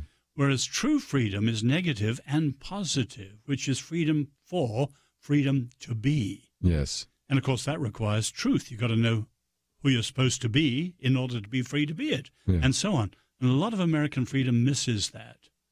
Or a second basic distinction, is it inner or outer or both? Again, much American freedom is only outer. Mm-hmm. Whereas not only Christian and Jewish, but many views of freedom, Buddhist, Stoic, very different, they all begin with inner freedom. Mm-hmm. The Stoic said, a poor man, free in his heart, in his hovel, is more free than a rich man in his palace. And, of course, our Lord's freedom begins in the heart, as biblical freedom does. And you can see today that, I mentioned addictions earlier, choose to do wrong time after time after time, and instead of being free, you become a slave. And you can see how often Americans are slaves to obsessions, mm-hmm. which are addicted ideas, or slaves to behavior, real addictions like drugs or porn. So we've got to go back to far deeper definitions of freedom to really gain it. And it seems to me that's where the church can really be the most helpful. But I don't always want to look like I'm picking on pastors, but it does seem to me that people in spiritual leadership can talk about this idea of inner freedom in a way that is biblical and is certainly kind of contrary to the American spirit. Mm-hmm. True? I don't think you're picking on pastors, Kerby. I think pastors should see the privilege. Yeah. Sunday by Sunday, they're standing between the Lord and his people mm-hmm. with the word of the Lord. And so theirs is the greatest privilege of all. And you can see, say, Alexis de Tocqueville in the 1830s, the pastors didn't address politics. They addressed the people and through the word. Then the people lived it out. So pastors are the key, and it's an immense privilege. I don't think you're picking on them. You're empowering them to do what in many ways only they can do, not a writer like me or even a radio person like you. Pastors can do 1,000 times more than you and I can. And again, I would suggest that's one of the reasons why you might want to get a copy of the book, but also on your website. I mean, you have curricula, you have books, you have videos, you have a number of resources. So if somebody is saying, okay, Oz, I see this is something I could actually address from the pulpit, give me some help. You have some material there on your website, don't you? Indeed, yeah. So again, that's just another one of those issues that we need to address. Well, we talked about how to make the world safe for diversity, and that I think is one of the great challenges. In just a few minutes, those that listen online hear one of the commentaries that comes from our good friends at First Liberty, and they're talking about religious liberty issues. But it does seem to me right now that a society is moving more and more towards secularism, does tend to be one of those R's, tend to say you're just using your religious liberty to prevent LGBT individuals mm-hmm. from having their full rights. So it seems to me that we need to, in a loving way, confront that and help them understand that they really don't want a sacred public square. They certainly don't want a naked public square. And we've had sometimes even atheists call in and say, I'm not religious, but I recognize if you lose your religious liberty, sooner or later it's going to affect me even as a secularist. Is that a way to make the argument? Oh, absolutely. Now, I would put it that the global issue, how do we live with our deep differences? And religious freedom, freedom of conscience and religion for everybody is the key. And America has the best record of that in all human history. And yet in the last 20 years, those who've tried to undermine that is very fateful. It's not only a violation of the best of American history, it's a contradiction of what the entire world needs, and America, at its best, always represented. So it's a tragedy. So, for example, those who, the rebranders, as I call them, standing against what they say is discrimination, in the long run, that comes down against moral dissent and moral protest, and above all, conscientious objection. And that's tragic. Well, and again, we can see that those who want to remove religion, and of course, we can go back to China, what's happening right now in terms of burning Bibles and all the rest. We don't want that view, but sometimes people think that that's the safest way to go. How many times we run into a school principal or a headmaster or others just simply say, you know, I don't want to have a Bible club here, so we won't have anybody have a club. But that's a really skewed view of culture, isn't it? No, absolutely. The so-called naked public square is doubly wrong because more than 80% of the world is religious, whatever the religion is. Right. So they're squeezed out. But also you then tend to smuggle secularism, which is a worldview, through the back door, and that's unjust. So the naked public square and the so-called sacred public square, where you prefer or establish one religion, they're both equally unjust and unworkable. Now, the civil public square takes a lot of thought and work to establish it. But America at the moment is going the wrong way. Yes. And again, I would like to explain to my secular listeners that you really want to provide freedom for individuals that you may disagree with in terms of religion. And I have to remind my Christian listeners that a civil public square means if they have a Christian club in a high school campus, they can have a Buddhist club or a Muslim club. We have to be fair all the way across the board. And so that really changes the kind of the habits of the heart and the habits of the mind that we sometimes really need to change in our culture right now, don't we? No, you're dead right. And that comes to the building of the religious communities too, including mosques. Yeah. You know, and so if we want to have a mosque in Saudi Arabia, of course we've got to allow them to build mosques here. Now, that, of course, presumes that when people come to this country, they're taught through civic education notions like religious freedom. So in this country, you have to persuade. Right. You cannot coerce. So building a mosque, we don't want the Islamism that replaces the Constitution with a caliphate. That's very dangerous. Rather, religious freedom for everybody, so we persuade people when we disagree with them, but always with respect, and for Christians, always with love, too. Well, and that brings to one of the other questions. How do you justify your vision of a free and open society? Because there's a word we haven't used yet, tribalism. If we haven't mentioned that until now, it's just amazing we haven't, because it's really something early in your book, and it's certainly, of course, I mentioned Jonah Goldberg. Almost everybody's writing about tribalism these days, but that's the case. We really are in our silos, we're in our tribes, and that's something we have to break down. True? Well, you know, that goes back to 1905 and Horace Callan and the rise of multiculturalism. So Americans used to be strong individualists and still are. Yeah. But that's contradicted by multiculturalism, which bred the tribal politics, which bred the victim politics, and things like, well, you're a generational this or a class that or a racial the other. Right. That's incredibly dangerous. The trouble is today, many of the movements in our society are against the worth of the individual. Take utilitarianism, the greatest good of the greatest number.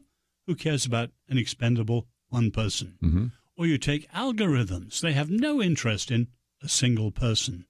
So we've got to say, as Christians, that every single person made in the image of God is precious, unique, and inviolable. The individual matters. And to move towards tribal politics is disastrous for the American experiment. Now, again, if we're all created in the image of God, everybody has value and dignity, no matter what tribal group they identify with, no matter whether they're rich or small or big or tall or very articulate or not so articulate. We need to recognize that biblical concept. Now, Rabbi Sachs calls the Genesis Declaration, the people are made in the image and likeness of God, he calls it the Magna Carta of humanity. And I love that. And over again say what's coming with pre-singularity, transhumanism, posthumanism, and all that stuff. Followers of Jesus and our Jewish friends, we are the strong champions and guardians of the highest humanism. In other words, not secular humanism, but human worth and dignity right down to every individual. Every individual rather than the tribe. Let's take a break, and we'll come back just for a few more minutes, talk about this book, Last Call for Liberty, how America's genius for freedom has become its greatest threat, and we'll talk about how we can be vigilant and what we can do to bring about some of these changes in a society, if we can quote Francis Schaeffer, that values personal peace and affluence. So we'll take a break, come back with more right after this.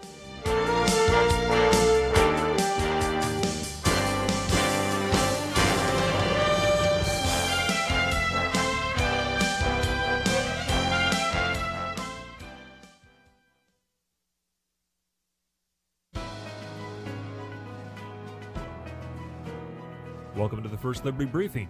I'm Jeremy Dice. Kippuros literally means atonement and has been a religious tradition of Orthodox Jews for over 2,000 years. On the eve of Yom Kippur, some Orthodox Jews will recite scripture and then swing a live chicken over their head while reciting a prayer like, "This is my substitute, this is my exchange, this is my atonement. This fowl will go to death, and I will enter upon a good and long life." The chicken is then butchered in the kosher fashion, and the meat of the chicken is then often donated to those in need of food.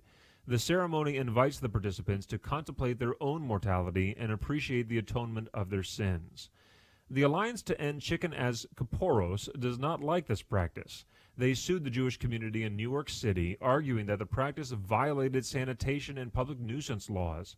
The Manhattan judge presiding over the case wasn't buying it. Judge Deborah James concluded that there was insufficient evidence to demonstrate that Kippuros was a public nuisance, and she refused to judicially stop the 2,000-year religious tradition. The Alliance to End Chickens as Kippuros may not like it, but the First Amendment is a high bar protecting even peaceful minority religious rituals involving chickens.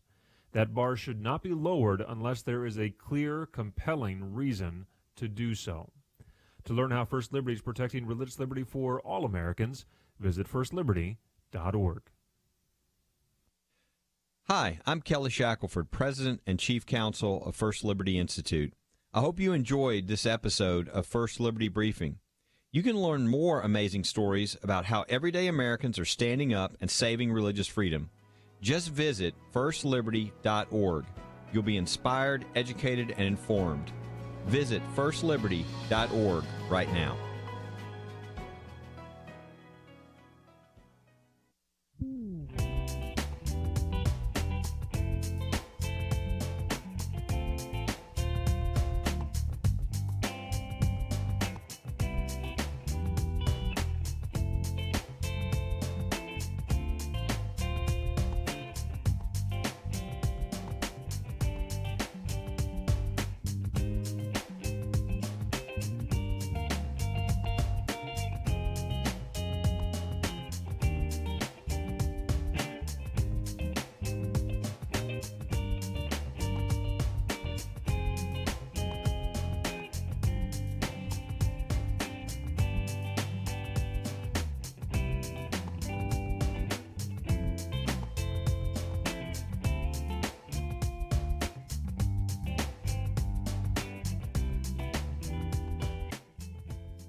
Now, back to Point of View, your listener-supported source for truth. Back once again, privileged to have in studio with us for just a few more minutes, Oz Guinness.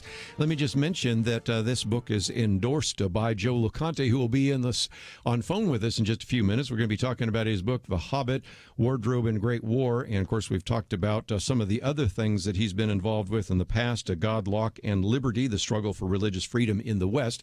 And while we're talking about religious freedom, one of the good questions you have here is, how do you ground your faith in human freedom? What's the basis and what's the connection between faith and freedom? Well, that's important because everybody says freedom. Yes. But actually today, many worldviews don't give you a basis for it.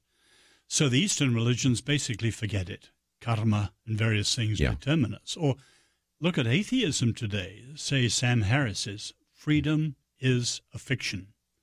And you have all sorts of determinisms, historical, Very economic, true. Yeah. social, psychological. We are not actually free. And real freedom comes from the Bible. People made in the image of God. God is sovereign and therefore free despite all resistance. We are significant. We're not sovereign, but we're significant. So we are influenced by our background, various things, but we're also free.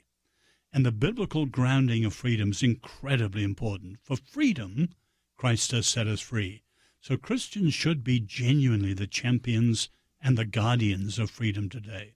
You know, and again, when you have people believe in determinism, we have this one professor at the University of Chicago who's a biologist, and he keeps just writing all these editorials, and we go back and forth with him all the time about the fact that, well, you say that we aren't free, but you also tell us that we shouldn't believe in intelligent design. And so one of the missives we sent in that direction is, well, if indeed we're not free, then I just was biologically determined to believe in intelligent design. So why are you trying to argue me out of it? And of course, at that point, anybody who says they don't believe in freedom, they act as if indeed freedom does exist. No, but indeed. we as Christians are the only ones that have a basis for things like freedom and righteousness and liberty and prudence and all sorts of other values that sometimes sound like they're from the 19th century and are as archaic as buggy whips. But nevertheless, we have an opportunity to assert those. No, they are key to the future. Yeah. You know, I mentioned in another book, an incredible discussion after World War II by the European intellectuals who are Christians. And at one point, Christopher Dawson raises the question, yes, can the church, which was in bad shape, be warmed again? We would say revived and restored. Mm-hmm. And many of the great thinkers, like Emil Brunner, said, not sure. Yes. And eventually Dawson answered his own question. He says, but we mustn't answer too quickly, yes, because on the outcome of that answer depends the human future. I would think so. In other words, we are the guardians of these great things. You mentioned justice. That's another crucial one, because the Enlightenment French Revolution view of justice, which is behind Black Lives Matter and Antifa, is disastrous. And yet many young Christians say the word justice and they follow. Yeah. Rather than thinking, which type of justice? Yes, social justice issues. Wish we had more time, but in your conclusion, you talk about we have a choice: covenant, chaos, or control. Let's talk about that for just a minute. We started by talking about the idea of covenant and the Pilgrims and the Puritans and the Constitution itself. We, of course, see the chaos, but where do we go from here? Well, America's at the Rubicon moment. Mm-hmm. And I think we need at least three things. First, the leadership that I mentioned. Right.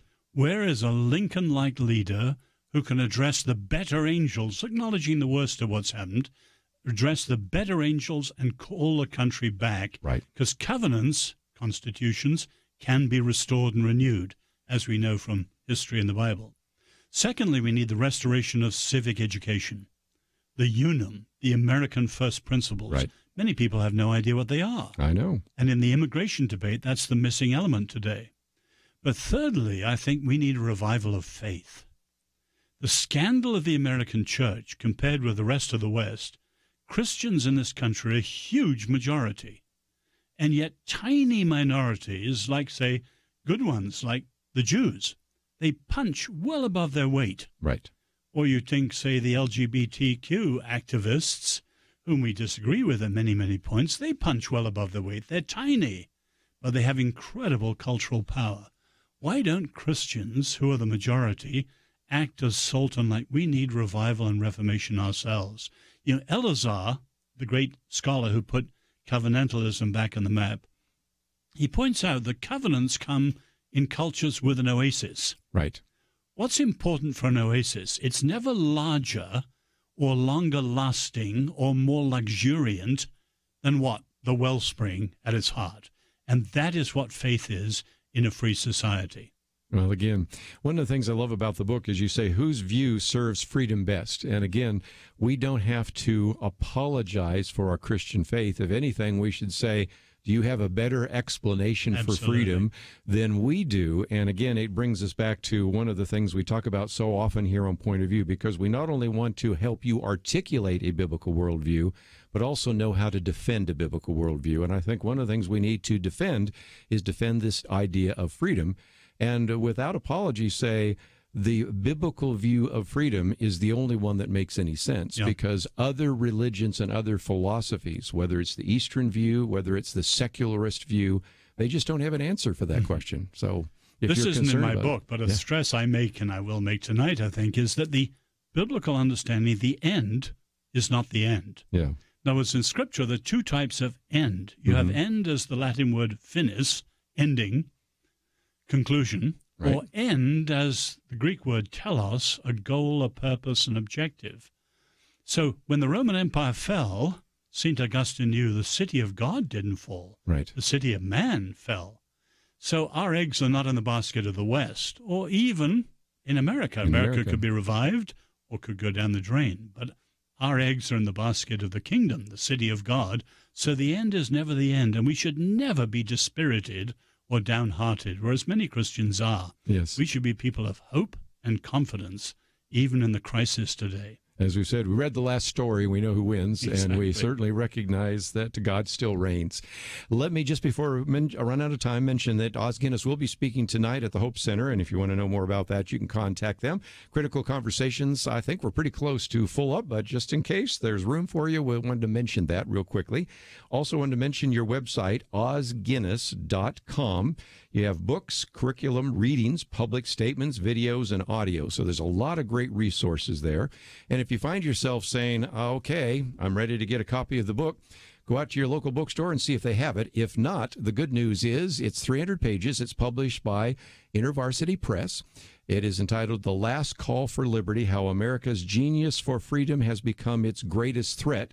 And we have information about it on our website. If you click on the picture of the book, we make it available both in hardcover and Kindle. And, of course, you can also go to Os Guinness's website and find some more there.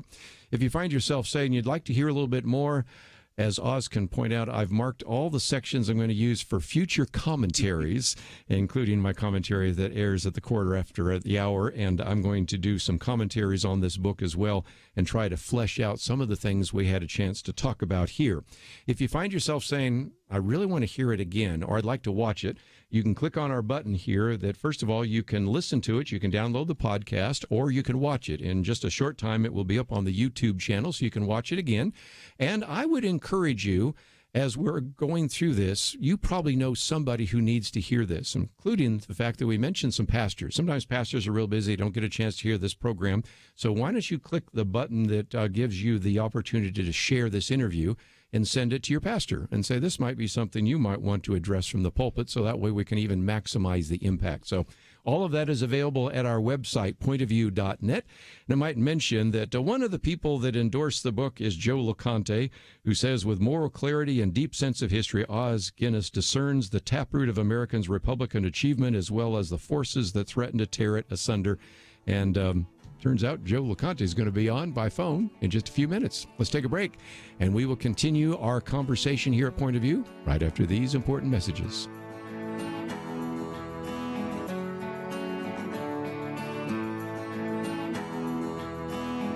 Protect the health of the nation. Join the Point of View Truth Team. Pointofview.net/team. Pointofview.net/team. Or call 800-347-5151. Good news. You are not stuck with your health care plan. Really. You have a choice, and it's a great one. It's called MediShare, and if you've heard about it and wondered what exactly it is, it's a way that people share their health care bills. And these are people who have a common faith, who want to be part of something beautiful that not only meets their healthcare needs, but the needs of others too. And it's people who love to save money, big time. MediShare members typically save $500 a month per family on their healthcare costs. That is a life changer for people. So this could be for you.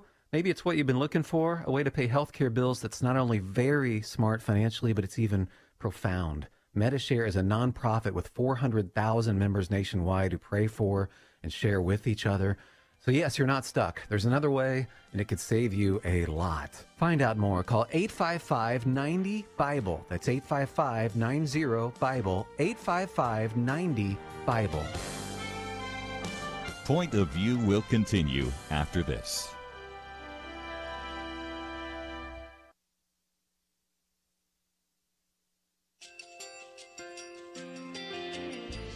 I just want to thank you so much for all the wonderful programming you have. You're just absolutely fantastic. I recently started listening to Point of View, and I really found it interesting because of the different subjects you cover. Thank you for that. I really appreciate everything that you do in keeping us informed. Thank you, Kerby, for everything that you have been doing. I appreciate all the work that you're doing, advocating for the Word of God. Thank you so much. Point of view, I think, is absolutely necessary because it's a Christian perspective, a biblical worldview perspective, and receive very current, up-to-date information about what is really going on, week to week in our culture, which is changing so rapidly, and yet it's morally sliding backwards. Yeah, I'm just, first of all, I thank you guys. Y'all's program is wonderful, and enjoy it every day. I learn so much every time I listen to it. Point of View Radio Talk Show.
Hi, this is Kerby Anderson. You know, each day we take on the tough issues and provide a biblical perspective to them. The topics we cover are wide-ranging: apologetics, theology, prophecy, creation and evolution, intelligent design, marriage, family, child-rearing, the millennial generation, trends in society, politics, economics, business, religious liberty, the Constitution, public policy, foreign policy, military policy, tensions in the Middle East, abortion, homosexuality, pornography, sexual ethics, media, technology, history, and America's godly heritage.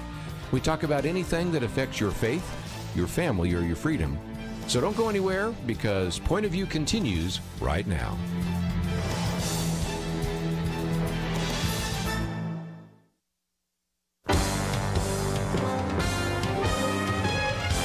Across America, live. This is Point of View.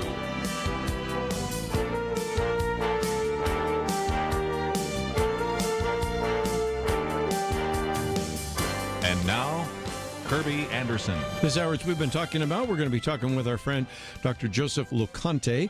His latest book, A Hobbit, A Wardrobe, and a Great War, How J.R.R. Tolkien and C.S. Lewis Rediscovered Faith, Friendship, and Heroism in the Cataclysm of 1914 to 1918, basically World War I. And the last hour, we've had a chance to talk with Os Guinness, and he's been in studio with us talking about The Last Call for Liberty. And I mentioned that Joe Loconte actually did one of the endorsements for that book. And, Joe, first of all, let me just say that Os Guinness says hello to you and was thrilled that you were going to be following him on the program today.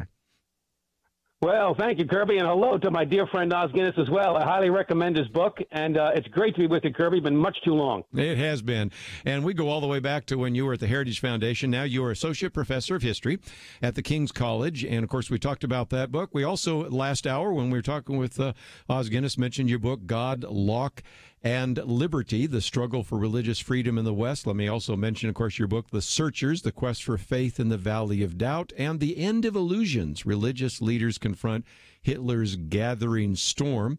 Joe Loconte, by the way, has a master's degree from Wheaton College, earned his Ph.D. in history from King's College in London. And I've also found out a little bit about your family. I was showing this to Os Guinness, where you got a picture of a family member. This would be Michael Loconte, buried in Long Island National Cemetery. So when we talk about this, we're really talking about World War I, but also the legacy that affected not only your family, but also the lives of Tolkien and C.S. Lewis. So tell us about this, the genesis of the book. I want to get into the details in just a minute, but you've obviously been studying World War I, World War II, looking at the history, and this one, I think, puts together some pieces that I'd never seen anybody put together before. Well, thank you for that, Kerby. I mean, I never intended to write a book about Tolkien and Lewis because it's kind of a cottage industry, and I thought, what can I contribute to that industry? And then as I'm teaching my students at the King's College the First World War, and I'm beginning to understand as an American how deeply disruptive and destructive the war was to the European mind, to the European landscape. And then when I realized for the first time, I picked up a biography of Tolkien several years ago and realized that J.R.R. Tolkien had fought in the First World War. I knew that C.S. Lewis had fought in that war. I didn't realize both of them had fought. And then a little light bulb goes off in your head, and you think, well, wait a minute. Tolkien and Lewis, they both fought in the war. They become friends at Oxford in 1926. And then they go on to write these great epic stories where, if you think about it, The Lord of the Rings, The Chronicles of Narnia, war is kind of at the center of both those stories. Well, they certainly are. And so are. you start to imagine, well, how might the furnace of combat, men who really went through that terrible, terrible conflict in the trenches, how might that have affected their literary imagination, their Christian imagination? And that's what the book tries to explore. Well, it just does an outstanding job that I'd never thought about before, that when you see some of the images on the screen, since most of those books now have become visual, there is a connection that maybe you didn't normally see when you read the books, because when you're watching it on television or you're watching it in the theater, and then if you're like me, I'm a history junkie just like you are, and lately I've been going through a lot of these YouTube videos on World War I anyway. It just so happens I wasn't necessarily preparing for your book, but I just happened to be, and just again realizing how dark and overwhelming and significant it was. You begin to see visual images in these YouTube videos, not unlike some of the visual images that end up in the films based upon those books. Yeah, I think that's exactly right, Kerby, and we can unpack that a little bit more, but it's important to say that, for the first time, the West, they're facing murder, destruction on a massive scale, on an industrial scale, killing on an industrial scale. And so if you just think about it, I'll just throw out one number for you. We get overwhelming with numbers, but just one. For every day of the war, this war that lasts 4 years, for every day of the war, on average, about 6,046 soldiers died every day of the war for 4 years. And so it was mind-boggling. They had no mental category for it, and that's why they referred to it as simply the Great War initially. And then it became, of course, the First World War once a second global conflict descends upon Europe. But you're right, it just disrupted so many lives. Every European family was touched in some way, arguably, either having a soldier having fought and died, or injured, or helping other families who are grieving. All the tens of thousands of soldiers whose bodies are never recovered. They were just pulverized, in the mortar fire. Mm-hmm. So this was a kind of psychological disruption that the Europeans experienced that Tolkien and Lewis lived through. That's what's so important, I think, to think about. They don't go the route that so many men and women go in their generation, the 1920s and 30s, who really turn away from the values and ideals and beliefs of the West, of Christianity, of democracy and capitalism. All those values and beliefs are now up for grabs after this cataclysm of the First World War. And again, you open the book by talking about just in the opening weeks, French lost 300,000. By the end of December, France and Germany had sustained combat losses of more than 600,000. So like you said, you start just running those numbers every single day, whether it's machine guns or everything, and it's all for a pile of bricks, as you said, It was, and there was very little movement. And then when, for example, the Battle of the Somme, for example, where they just decide, we're just going to throw everything we can at the Germans, and then at the end of just the greatest loss of life you can possibly imagine, it's even beyond our World War II categories, really, when you get right down to it, nothing had changed. Nothing had moved at all. Go ahead. That's exactly right, and this is where it connects to Tolkien's life, because Tolkien is a second lieutenant in the British Expeditionary Force. He arrives on the Western Front in France, in the Somme Valley, in late June of 1916, just a handful of days before the opening day of the Battle of the Somme. And the first day of the Battle of the Somme, Britain loses more soldiers in a single day, over 19,000, than they have ever lost in their entire military history. And that's a lot of military history for Great Britain, right? It's still the single bloodiest day. And Tolkien wasn't there at that first day, but he's there for the rest of the battle, essentially. And survives that months in the trenches as a signals officer in the British Expeditionary Force. So that had a jarring experience on him, positive and negative, which we can unpack. Well, again, we'll come back from a break, and let me just mention that there are 6 chapters in this: The Funeral of a Great Myth, The Last Battle, The Hole in the Ground, There Lived a Hobbit, The Lion, the Witch, and the War, The Land of Shadow, That Hideous Strength, and The Return of the King. And so we'll get into that in a little bit more detail, and maybe even kind of set the scene when we come back here, because you have a section there on the mastery of nature without God, just the technological ability, and up until this time, this belief that we were coming to this new global new age. Humanism was at its forefront, and there was maybe a belief that we could move into utopia, and then this war to end all wars, the Great War, destroyed all of that. And I might also mention, as we're going to a break, not only do we have a link to Joe Loconte's website, but we also have a link to the trailer, A Hobbit, a Wardrobe, and a Great War. This is a film series coming out, and we have a trailer, and you know what I always like to encourage you to do. Watch the trailer. It's about 5 minutes long, and then click the share button and maybe put it on your Facebook page, or put it on maybe a Twitter post, or maybe send it by email to someone, because I think you're going to want to know about this film series. And also, there's an opportunity for you to financially invest in it. And I just think this is just a great opportunity we wanted to bring to you as well. So if you'd like to know a little bit more about the book, about the film, we have all of it at our website, pointofview.net. We'll continue our conversation with Dr. Joe Loconte right after this.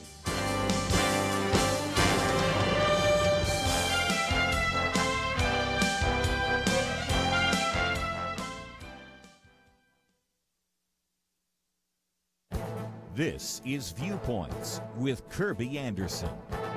One axiom in the news business is the reality that good news isn't really news. thousands of airplanes land safely, that is not news. An airplane crashes, that's news. Because of this, we rarely hear good news about our world. We certainly hear lots of bad news. This is especially true in an election year when challengers paint a dismal picture of our world so that you will elect them instead of the incumbents. After Jim Garrity wrote a column predicting trouble ahead for our nation, he was convicted that he should follow it up with some positive statistics. Here's a short list of good news that you probably won't hear too often. The crime rate is way down from the 1990s. Drunk driving rates hit an all-time low a few years ago. Air travel is getting safer and cheaper.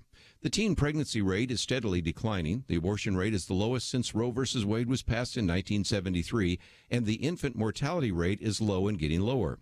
High school graduation rates are the highest ever. Teen drug use, if you exclude marijuana, is down dramatically. In the past, I've talked about the nation's opioid epidemic. So far, few teenagers are involved, and it's worth mentioning that teenage binge drinking is lower than it was in the 1990s. Some good news you have heard, at least in my Viewpoint commentaries, concerns unemployment. As you know, unemployment figures for certain minorities is the lowest ever. Perhaps the most amazing fact is that there are currently more job openings than unemployed workers, and recently I talked about how the median family income is the highest ever. In the midst of some of this good news, you still have skeptics. They say that just because some of these social statistics are lower doesn't mean they aren't a problem. That is true. As I often remind my listeners, lower doesn't mean zero. We certainly have more work to do, but let's also celebrate some good news. I'm Kerby Anderson, and that's my point of view. From Universal 1440, Unbroken, Path to Redemption, the rest of World War II hero Louis Zamperini's true story, now playing, rated PG-13.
You're listening to Point of View, your listener-supported source for truth. Privileged to have with us for a little bit longer Dr. Joseph Loconte. The book is entitled A Hobbit, A Wardrobe, and a Great War.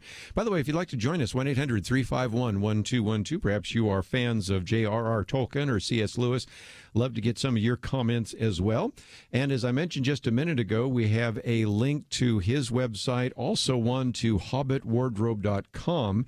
And what you can see here is a very enlightening and engaging trailer that tells you a little bit more about the film project that he's involved with. So we'll get into that in just a minute.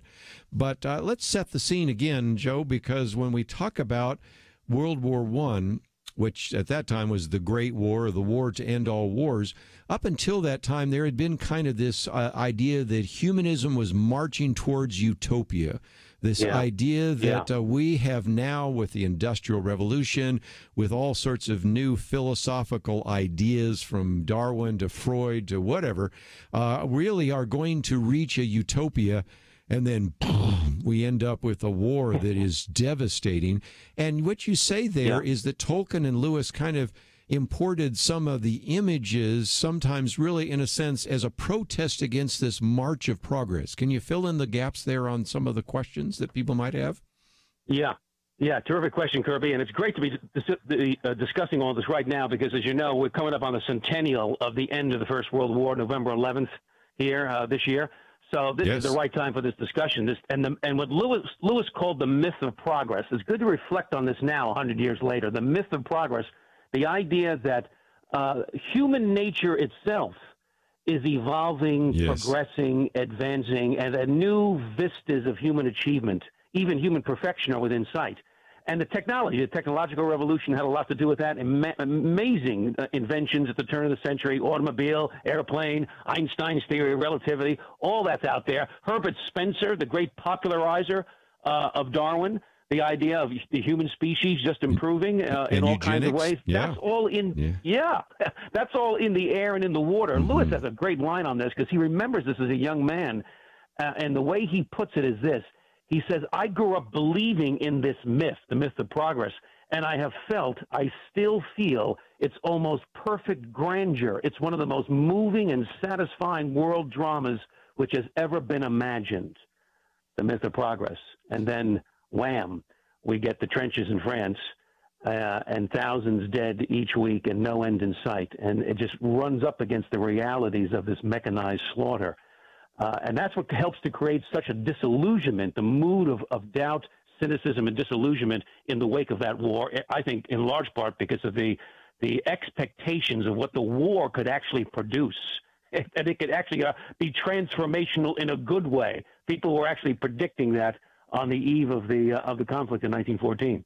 Well, and again, as you point out, even though apart from the war, you have, of course, the idea of the Model T car, but then you have car accidents, you have eugenics, but then you had forced sterilization, and so we fail to realize that how 50 years ago, or going back maybe 60 years ago, people were so optimistic, and this was the optimism of humanism, the optimism of the myth of progress, and again, your first chapter, really good. But I want to move on because you get into what you call the last battle, duty, patriotism, muscular religion. Again, just this idea of duty. That sounds like a word that belongs in the 19th century, not the 21st century. This idea of patriotism. But again, these were individuals that were fighting for some of those values, weren't they?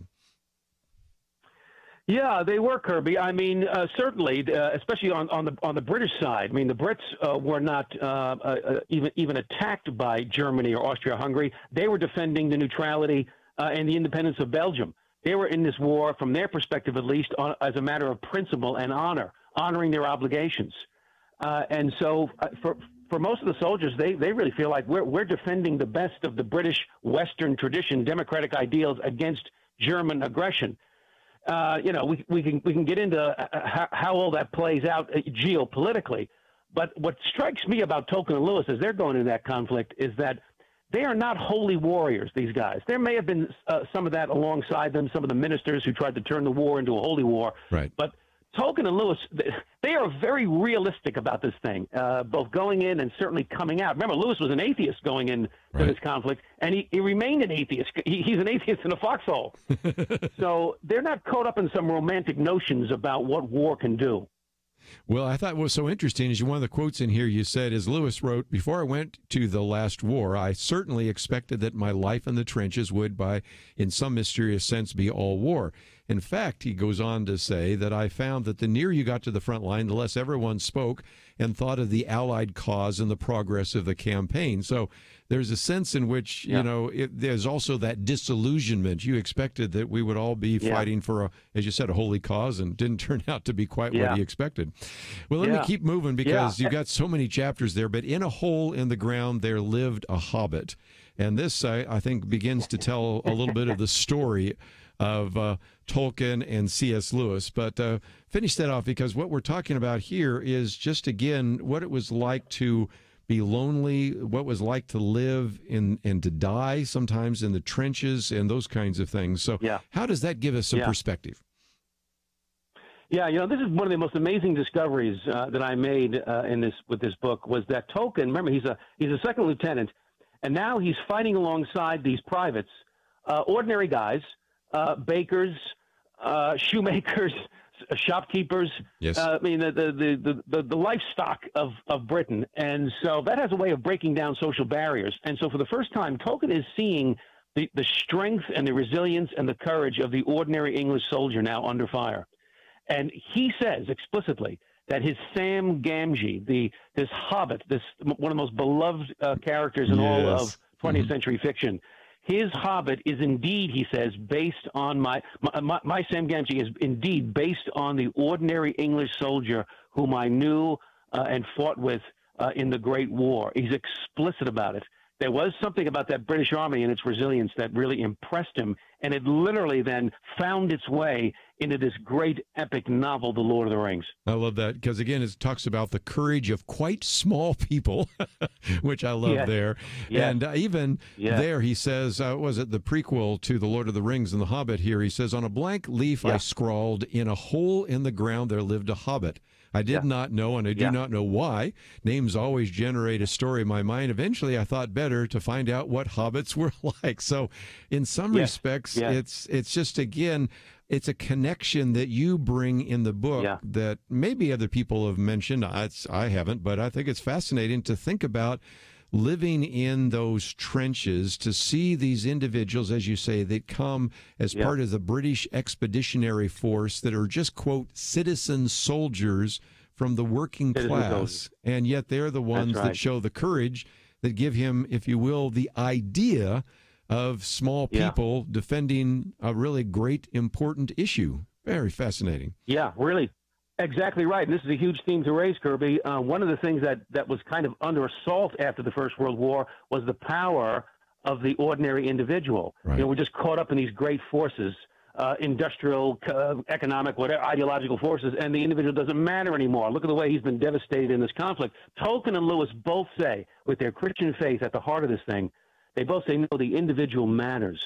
Every individual soul matters to God. Every individual soul has dignity, has the power of choice. And we are now, and everyone's caught up in a great epic contest, and we have choices to make that are going to shape our souls.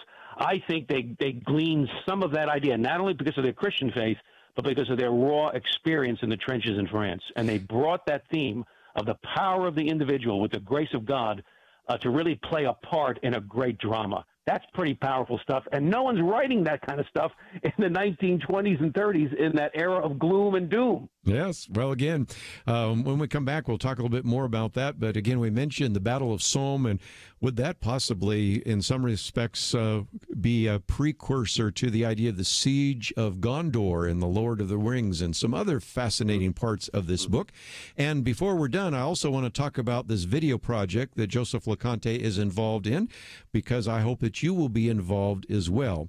So again, this is a great resource for those of us that love some of the writings of C.S. Lewis and J.R.R. Tolkien, but it connects it up to, again, the 50th anniversary of the end of World War I, which is coming here in November, which we're going to certainly spend some time talking about. And if you find yourself saying, okay, I really got to read this book, it is published by Thomas Nelson. It is a book that's about 200-plus pages, and you probably can find it in your local bookstore, but if not, we have a place for you to order it, either in paperback or on Kindle. All available at the website, pointofview.net. And as we go to a break, when we come back, I would encourage you to go to our website so you can find out a little bit more about what is available on Joe Loconte's website. We'll talk about that, what the trailer is all about, what the film project is all about, and then we'll get back into some other material in the book. Fascinating to make this connection, and we're making it today here on Point of View. We'll have a lot more to talk about with Joseph Loconte right after this.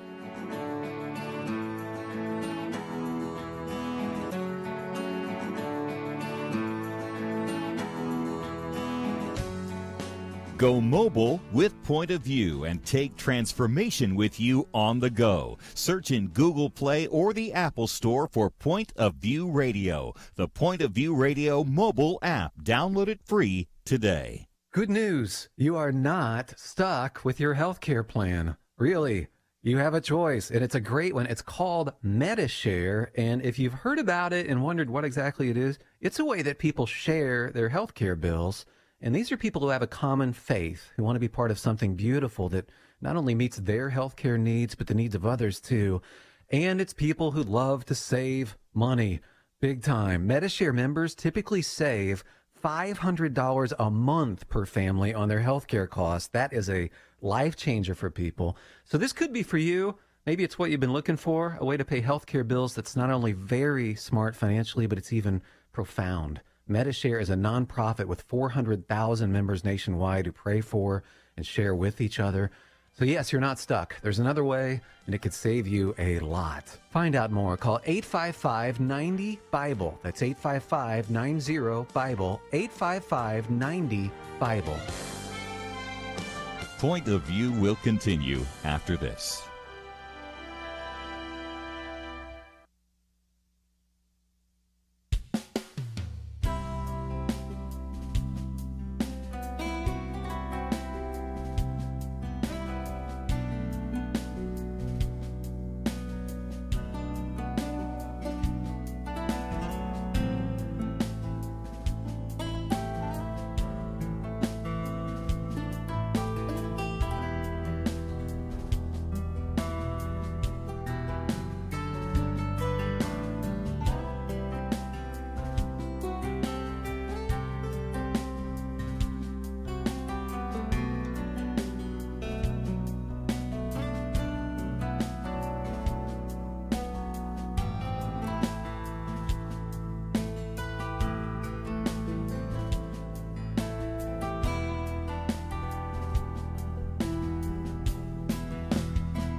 You are listening to Point of View.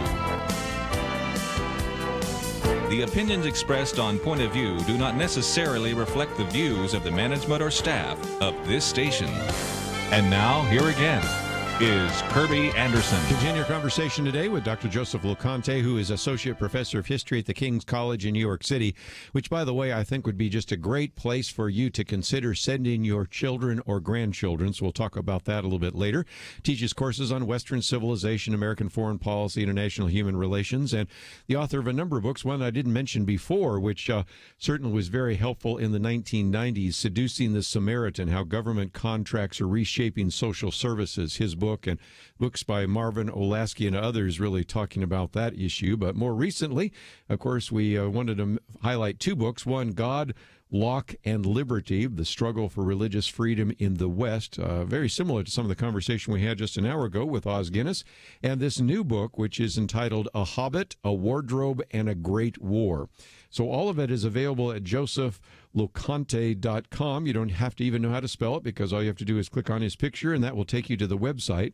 But, Joe, let's also not only mention your website, but also this trailer. As you've heard me say, I would encourage people to watch it. It takes about 5 minutes to watch, but then to maybe pass it on to others. But you're in the midst of raising funds for this project, and this, I think, is a reminder of some of these opportunities we like to mention to our listeners, because I think it is really good to produce Christian films at any level, whether they're in the box office, whether they're on DVD. So tell us a little bit more about what is available at your website and a little bit more about your film project. Yeah, thank you, Kerby, so much for that invitation. A few filmmakers, a couple of filmmakers from California and I, we started up a film production company, and we are trying to produce a 5-part documentary series, an hour long each episode, that we will sell to probably Amazon.com. We are in the midst of production right now. We're going to be heading out to the United Kingdom and to France to do some filming to catch that November 11th centennial event, the celebrations that they'll have there in Europe. And Ralph Winter, the Hollywood producer, who is a committed Christian himself, the producer of the X-Men, Planet of the Apes, iRobot, he is our executive producer.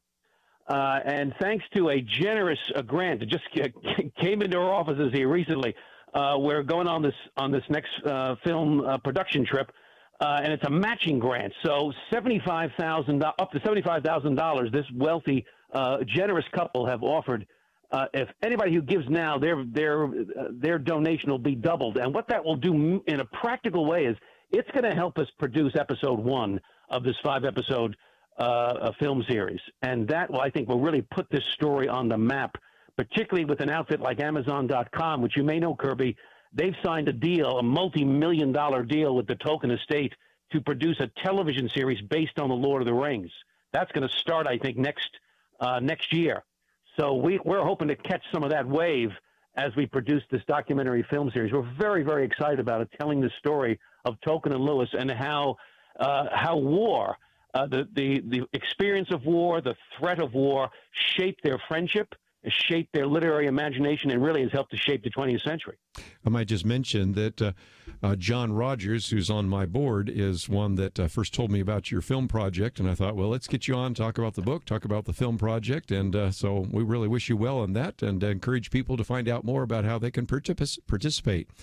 Let's, if we can, for just a minute, then talk about we talked about this, the hole in the ground and the Hobbit and some of that, but there's another part of that, and that is, what about Mordor, and that is something that seems to connect up as well. When you talk about this battle, the siege of Gondor and the vision of Mordor and all of that, is there any connection there at all that you might see?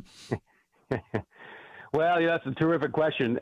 If you think about the fierce fighting that these men experienced there in the Somme Valley, Tolkien himself acknowledges, for those of your audience who've seen the films and read the books, the whole approach to Mordor, this is the stronghold of evil in the Lord of the Rings, Saruman and friends. So here's Sam Gamgee and Frodo, and they're on their way to Mordor to destroy the ring. And the way Tolkien describes that is it's just absolute desolation. Yes. But one of the things they encounter in the story, it's the marshes, the dead marshes, right? And you remember the lines from The Lord of the Rings, Sam, he says, looking intently into the grimy muck, he's startled by what he sees. Dead things, dead faces in the water, he says with horror. And then Gollum, the dead marshes, yes, that is their name. Well, war historians like Martin Gilbert, who actually interviewed Tolkien in the 1960s, and Gilbert wrote a definitive book on the Battle of the Somme. He says that Tolkien has captured precisely the macabre experience of soldiers there on the front, because what happens, these mortars are creating these craters, right? And the craters are filling up with water, and soldiers with their packs, they're falling in and they're not getting out. They're dying in those craters, and their bodies would be there undisturbed for maybe weeks at a time. That's what Tolkien must have seen. And he goes on and says explicitly in a letter, he says, yeah, the dead marshes, the approaches there to Mordor, that owes something to northern France after the Battle of the Somme. And again, that's a quote in your book. So it just shows again the connection. Right there. And so again, that's all part of this chapter. In a hole in the ground, there lived a hobbit. So certainly give J.R.R. Tolkien his due. Let's go to C.S. Lewis. And now he shows up. He's deployed to the Western Front. And this is in chapter 4, The Lion, the Witch, and the War. Now, this one is a little tougher to connect, but help us out here because again, people would say, well, okay, when I think of Lion, Witch, and the Wardrobe, and I think about that, I mean, you're talking about winter, you're talking about a wardrobe, and how does that relate to this idea of war? Can you help us out? Well, no, it's a fair question, Kerby. I mean, if you think about it, the war for Narnia, right? The White Witch, this force of evil, right? And the Narnians. One of the huge themes that comes out to me in the Chronicles of Narnia that Lewis experienced in the First World War was the theme of friendship. The intense comradeship that men feel under fire, which Lewis clearly felt himself, Tolkien as well. But if you think about it, the Chronicles of Narnia, the theme of friendship it's almost regarded as the highest of the loves. It's certainly more important than romantic love in the Chronicles of Narnia. It's the comradeship and friendship of the Narnians, of the children, all those who are loyal to Aslan. They form their own kind of fellowship of the ring, if you will. Yes. In Tolkien's stories, the fellowship of the ring. In the Chronicles of Narnia, it's all those who are allies of Aslan against the White Witch, and the fellowship and the friendship that they form along the way. You see it in virtually all of the books in the Chronicles of Narnia, and I think this is Lewis's way of kind of working out that intense feeling of comradeship and loyalty of men and women under fire in a wartime scenario. That's one way I would say it plays out in that great epic work of his. One of the things you talk about in that chapter 2 is the atheist in a foxhole. You know, we always know the Christian C.S. Lewis, the converted C.S. Lewis, but he was anything but a convert. He was a typical atheist in a foxhole, right? Yeah, he was. He was, Kerby, and yet, you know, what comes out of that, this is, I think, the grace of God in his life. After he's wounded, grievously wounded, almost killed by a mortar shell, which destroys his sergeant next to him, obliterates his sergeant. Right. He survives that, and then he's on a train ride across the English countryside to a hospital in London to recover from his wounds. And he writes a letter to one of his friends after he gets there in that hospital. And here's what he says. I'll just give you a portion of it. He says, "Can you imagine how I enjoyed my journey to London? The sight and smell of the sea that I've missed for so long, the many weary months, the beautiful green country seen from the train. I think I never enjoyed anything so much as that scenery." And then he goes on. He says, "The conviction is gaining ground on me that, after all, spirit with a capital S does exist. I fancy there is something right outside time and place."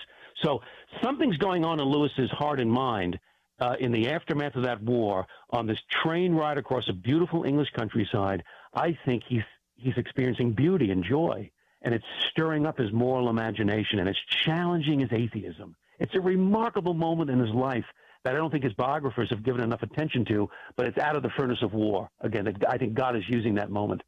And again, when we come back from the break, I want to maybe have you speak a little bit more to that issue, because in your next chapter, you talk about what you might call the post-war kind of intellectual mood. What, you know, the end of illusions, what you even called the vertigo years and things like that, and unleashing new plagues and some of that, the crisis of faith. And of course, we got to get these guys converted before we end the show here. So let's take a break, and when we come back, I'll talk about that, and then of course we'll get into the hideous strength, which is another one of those excellent chapters in your book on the return of the king. So just a couple more things to mention real quickly.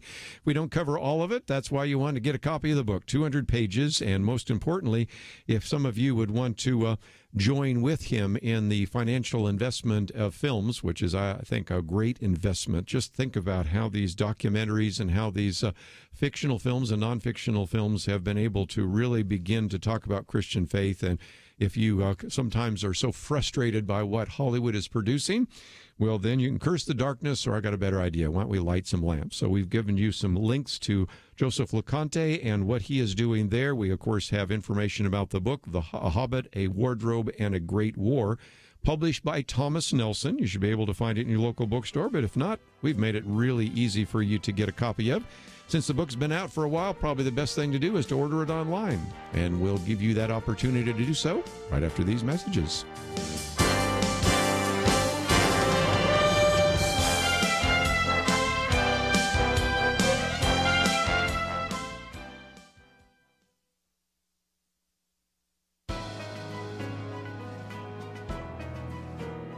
Welcome to the First Liberty Briefing. I'm Jeremy Dice. Kaporos literally means atonement and has been a religious tradition of Orthodox Jews for over 2,000 years. On the eve of Yom Kippur, some Orthodox Jews will recite scripture and then swing a live chicken over their head while reciting a prayer like, "This is my substitute, this is my exchange, this is my atonement. This fowl will go to death, and I will enter upon a good and long life." The chicken is then butchered in the kosher fashion, and the meat of the chicken is then often donated to those in need of food.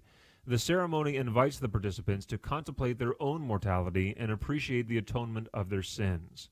The Alliance to End Chicken as Kaporos does not like this practice. They sued the Jewish community in New York City, arguing that the practice violated sanitation and public nuisance laws. The Manhattan judge presiding over the case wasn't buying it. Judge Deborah James concluded that there was insufficient evidence to demonstrate that Kaporos was a public nuisance, and she refused to judicially stop the 2,000-year religious tradition.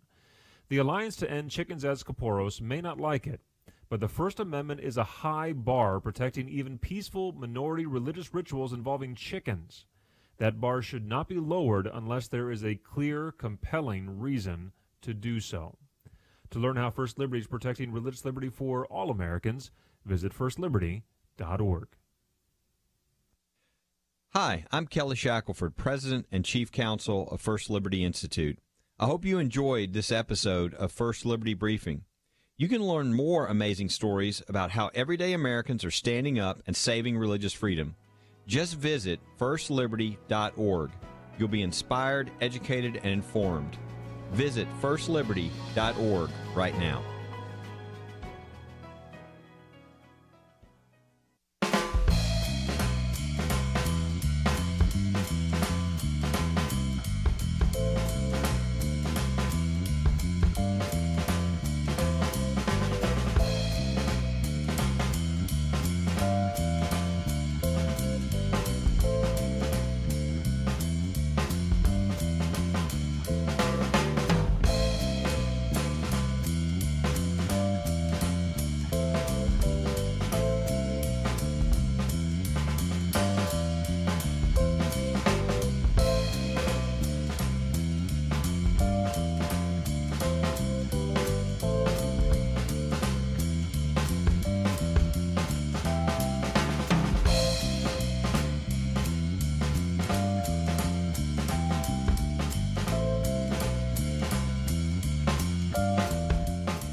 Now, back to Point of View, your listener-supported source for truth. Back for a few more minutes as we continue our conversation with Dr. Joseph Loconte. The book is entitled A Hobbit, A Wardrobe and a Great War. It's been out for some time, but you still might be able to find it in your local bookstore, but we've made it very easy for you to order as well online. And, of course, we also have a link to the documentary that will be coming out, and if you want to participate in that, we've given you some information about that as well. What about this kind of post-war situation? Because that also helps us understand C.S. Lewis and J.R.R. Tolkien, doesn't it? does, Kerby, because in the post-war years, in 1920s and 30s, there's just a tremendous sense of gloom and disillusionment. And the rise of the eugenics movement, for example, really comes into its own in the 1920s. The sense that something's gone wrong now with Western civilization, with the nature of man himself, and now we've got to try to improve it, to save it, to rescue it, using the tools of science to do that. And I'm convinced that Tolkien and Lewis both, they've got a ringside seat to this in Great Britain, because a lot of these eugenics movements, they've begun in Great Britain. They're national movements are trying to influence the legislation in Great Britain on eugenics, as well as in the United States, we should say. So they've got a ringside seat, and I think they are deliberately pushing back against this in their works, whether it's in The Lord of the Rings, with the whole idea of mechanized orcs and genetically engineered orcs and creatures, Lewis in the Chronicles of Narnia, and also Lewis in the Space Trilogy, which is another great epic work from Lewis, which goes after the abuse of science to try to change human nature and the human condition. These guys are deliberately pushing back against this really demonic ideology of eugenics. And I just never even thought about that until your book. Let's talk about this idea of myth, because you talk about the fact that the idea was myths originate from man, but Tolkien had the idea that myths originate from God, and really they're using myth in, if you will, sort of a biblical sense to really address those issues, aren't they? Yeah, and this kind of grew out of their great friendship that the two of them had and enjoyed at Oxford. Both of them loved the old, ancient, and medieval stories and myths. Lewis loved the pagan myths, the idea of a dying god who somehow maybe resurrects a corn god, some kind of sacrificial event in pagan mythology. Lewis liked that, but he looked at Christianity and saw it as just another myth. No truth value, no facts there, just yet another myth. And what Tolkien helps him to understand, Tolkien being a believing Catholic, a committed Catholic guy, he helps him understand, wait a minute, what you see in these other myths, it's an intimation of this great story, the myth that became fact, the true God who enters into human history, dies a real death, and then lives a real life, is resurrected. That's the great myth that became fact in Christ. And when they had that conversation, which goes until about 4 in the morning, outside of their Oxford college there, and I've been on the path where they walked and talked, that conversation brings down an intellectual barrier for Lewis. And he moves from theism, he's a theist by then, but he moves from his theism, his kind of skepticism, to Christianity. And he says explicitly in a letter, my long talk with Tolkien the other night had much to do with this. It's just amazing. You end by talking about the return of the king. Of course, we can also talk about Aslan, but here, when you talk about the return of the king, let's kind of bring it to a conclusion, because this is an opportunity, once again, to see how there was obviously a spiritual and biblical dimension to their writings, but also it happened in a context, and I think that's why your book is so helpful. It reminds us this happened because these two individuals experienced World War I and brought those concerns and those experiences and those feelings into their writings. Yeah, and they don't become desperate and cynical like so many of their colleagues. Their Christian faith, Kerby, really enables them to see hope in a really dark place.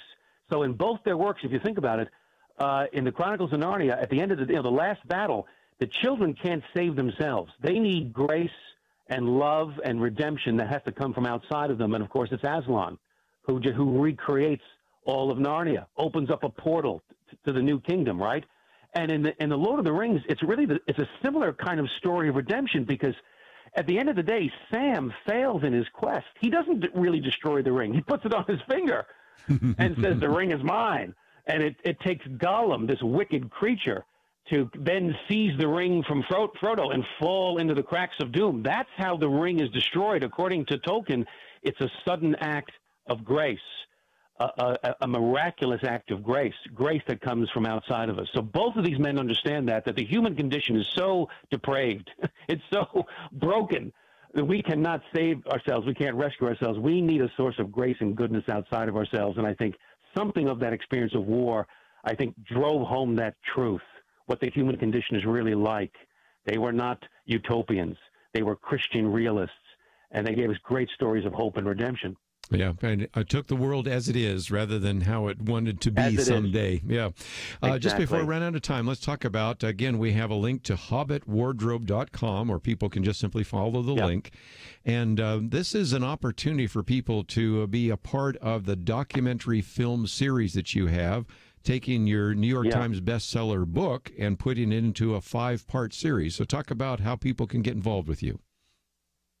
Yeah, the quickest way here, Kerby, is to go to hobbitwardrobe.com, and you'll see right there, you see the 5-minute trailer and a place to donate. And we really can't make this film without help because this is privately funded. We're not going to go to one of the big distributors and sell away the rights to the thing and then let them make it the way they want. We've got to tell the story, with integrity, and particularly the Christian messages that are embedded in their lives and in their work. So we need help to do that. To do the production work, to do the interviews, to travel to Europe on location where these guys lived, where they fought, and all of that. So we're tremendously excited about the potential of this story, the story of Tolkien and Lewis.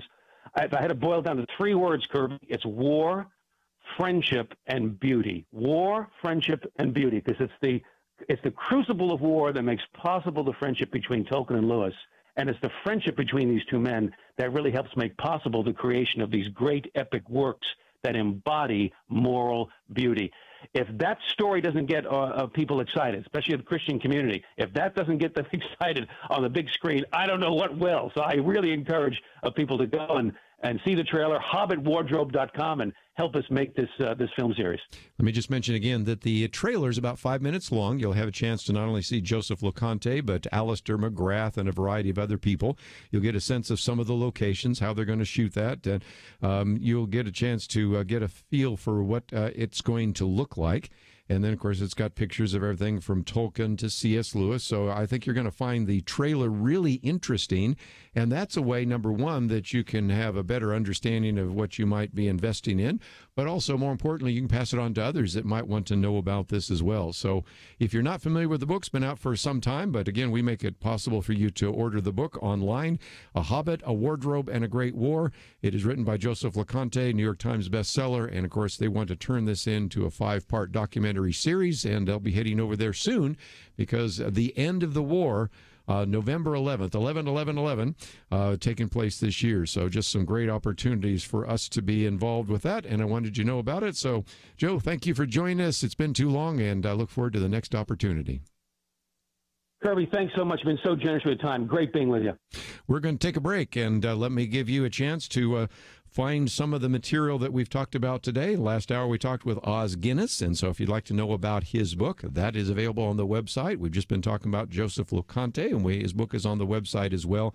And so if you want any of those pieces of information, all available at Point of View. My Viewpoints commentary is there as well, so I hope that you'll take the time to read it, download it, and if you have not signed up to receive it, that's just one more resource we want to put in your hands to help you be more effective in your own ministry. Tomorrow we'll be focusing on, I'm sure, the Kavanaugh hearings on our weekend edition, and I hope you'll join us then. That's all we have for today. I want to thank Andrew and Steve for their help behind the scenes. Have a great day. See you back here tomorrow, right here on Point of View.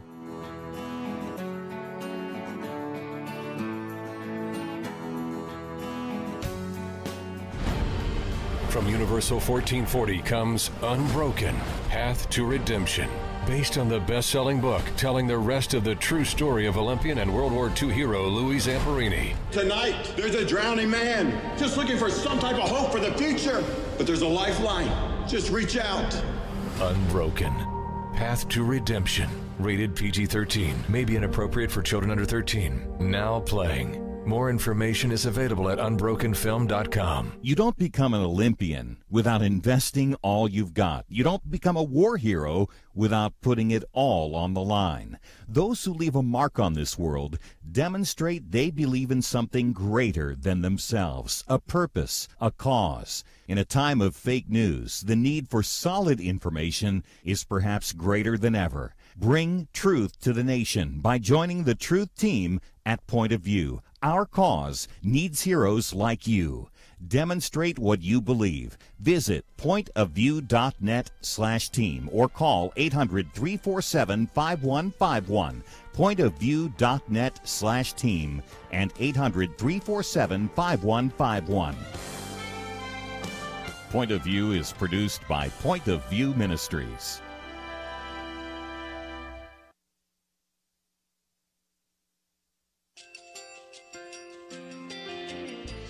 I just want to thank you so much for all the wonderful programming you have. You're just absolutely fantastic. I recently started listening to Point of View, and I really found it interesting because of the different subjects you cover. Thank you for that. I really appreciate everything that you do in keeping us informed. Thank you, Kerby, for everything that you have been doing. I appreciate all the work that you're doing, advocating for the Word of God. Thank you so much. Point of View, I think, is absolutely necessary because it's a Christian perspective, a biblical worldview perspective, and receive very current, up-to-date information about what is really going on, week to week in our culture, which is changing so rapidly, and yet it's morally sliding backwards. Yeah, I'm just, first of all, I thank you guys. Y'all's program is wonderful, and enjoy it every day. I learn so much every time I listen to it. Point of View Radio Talk Show.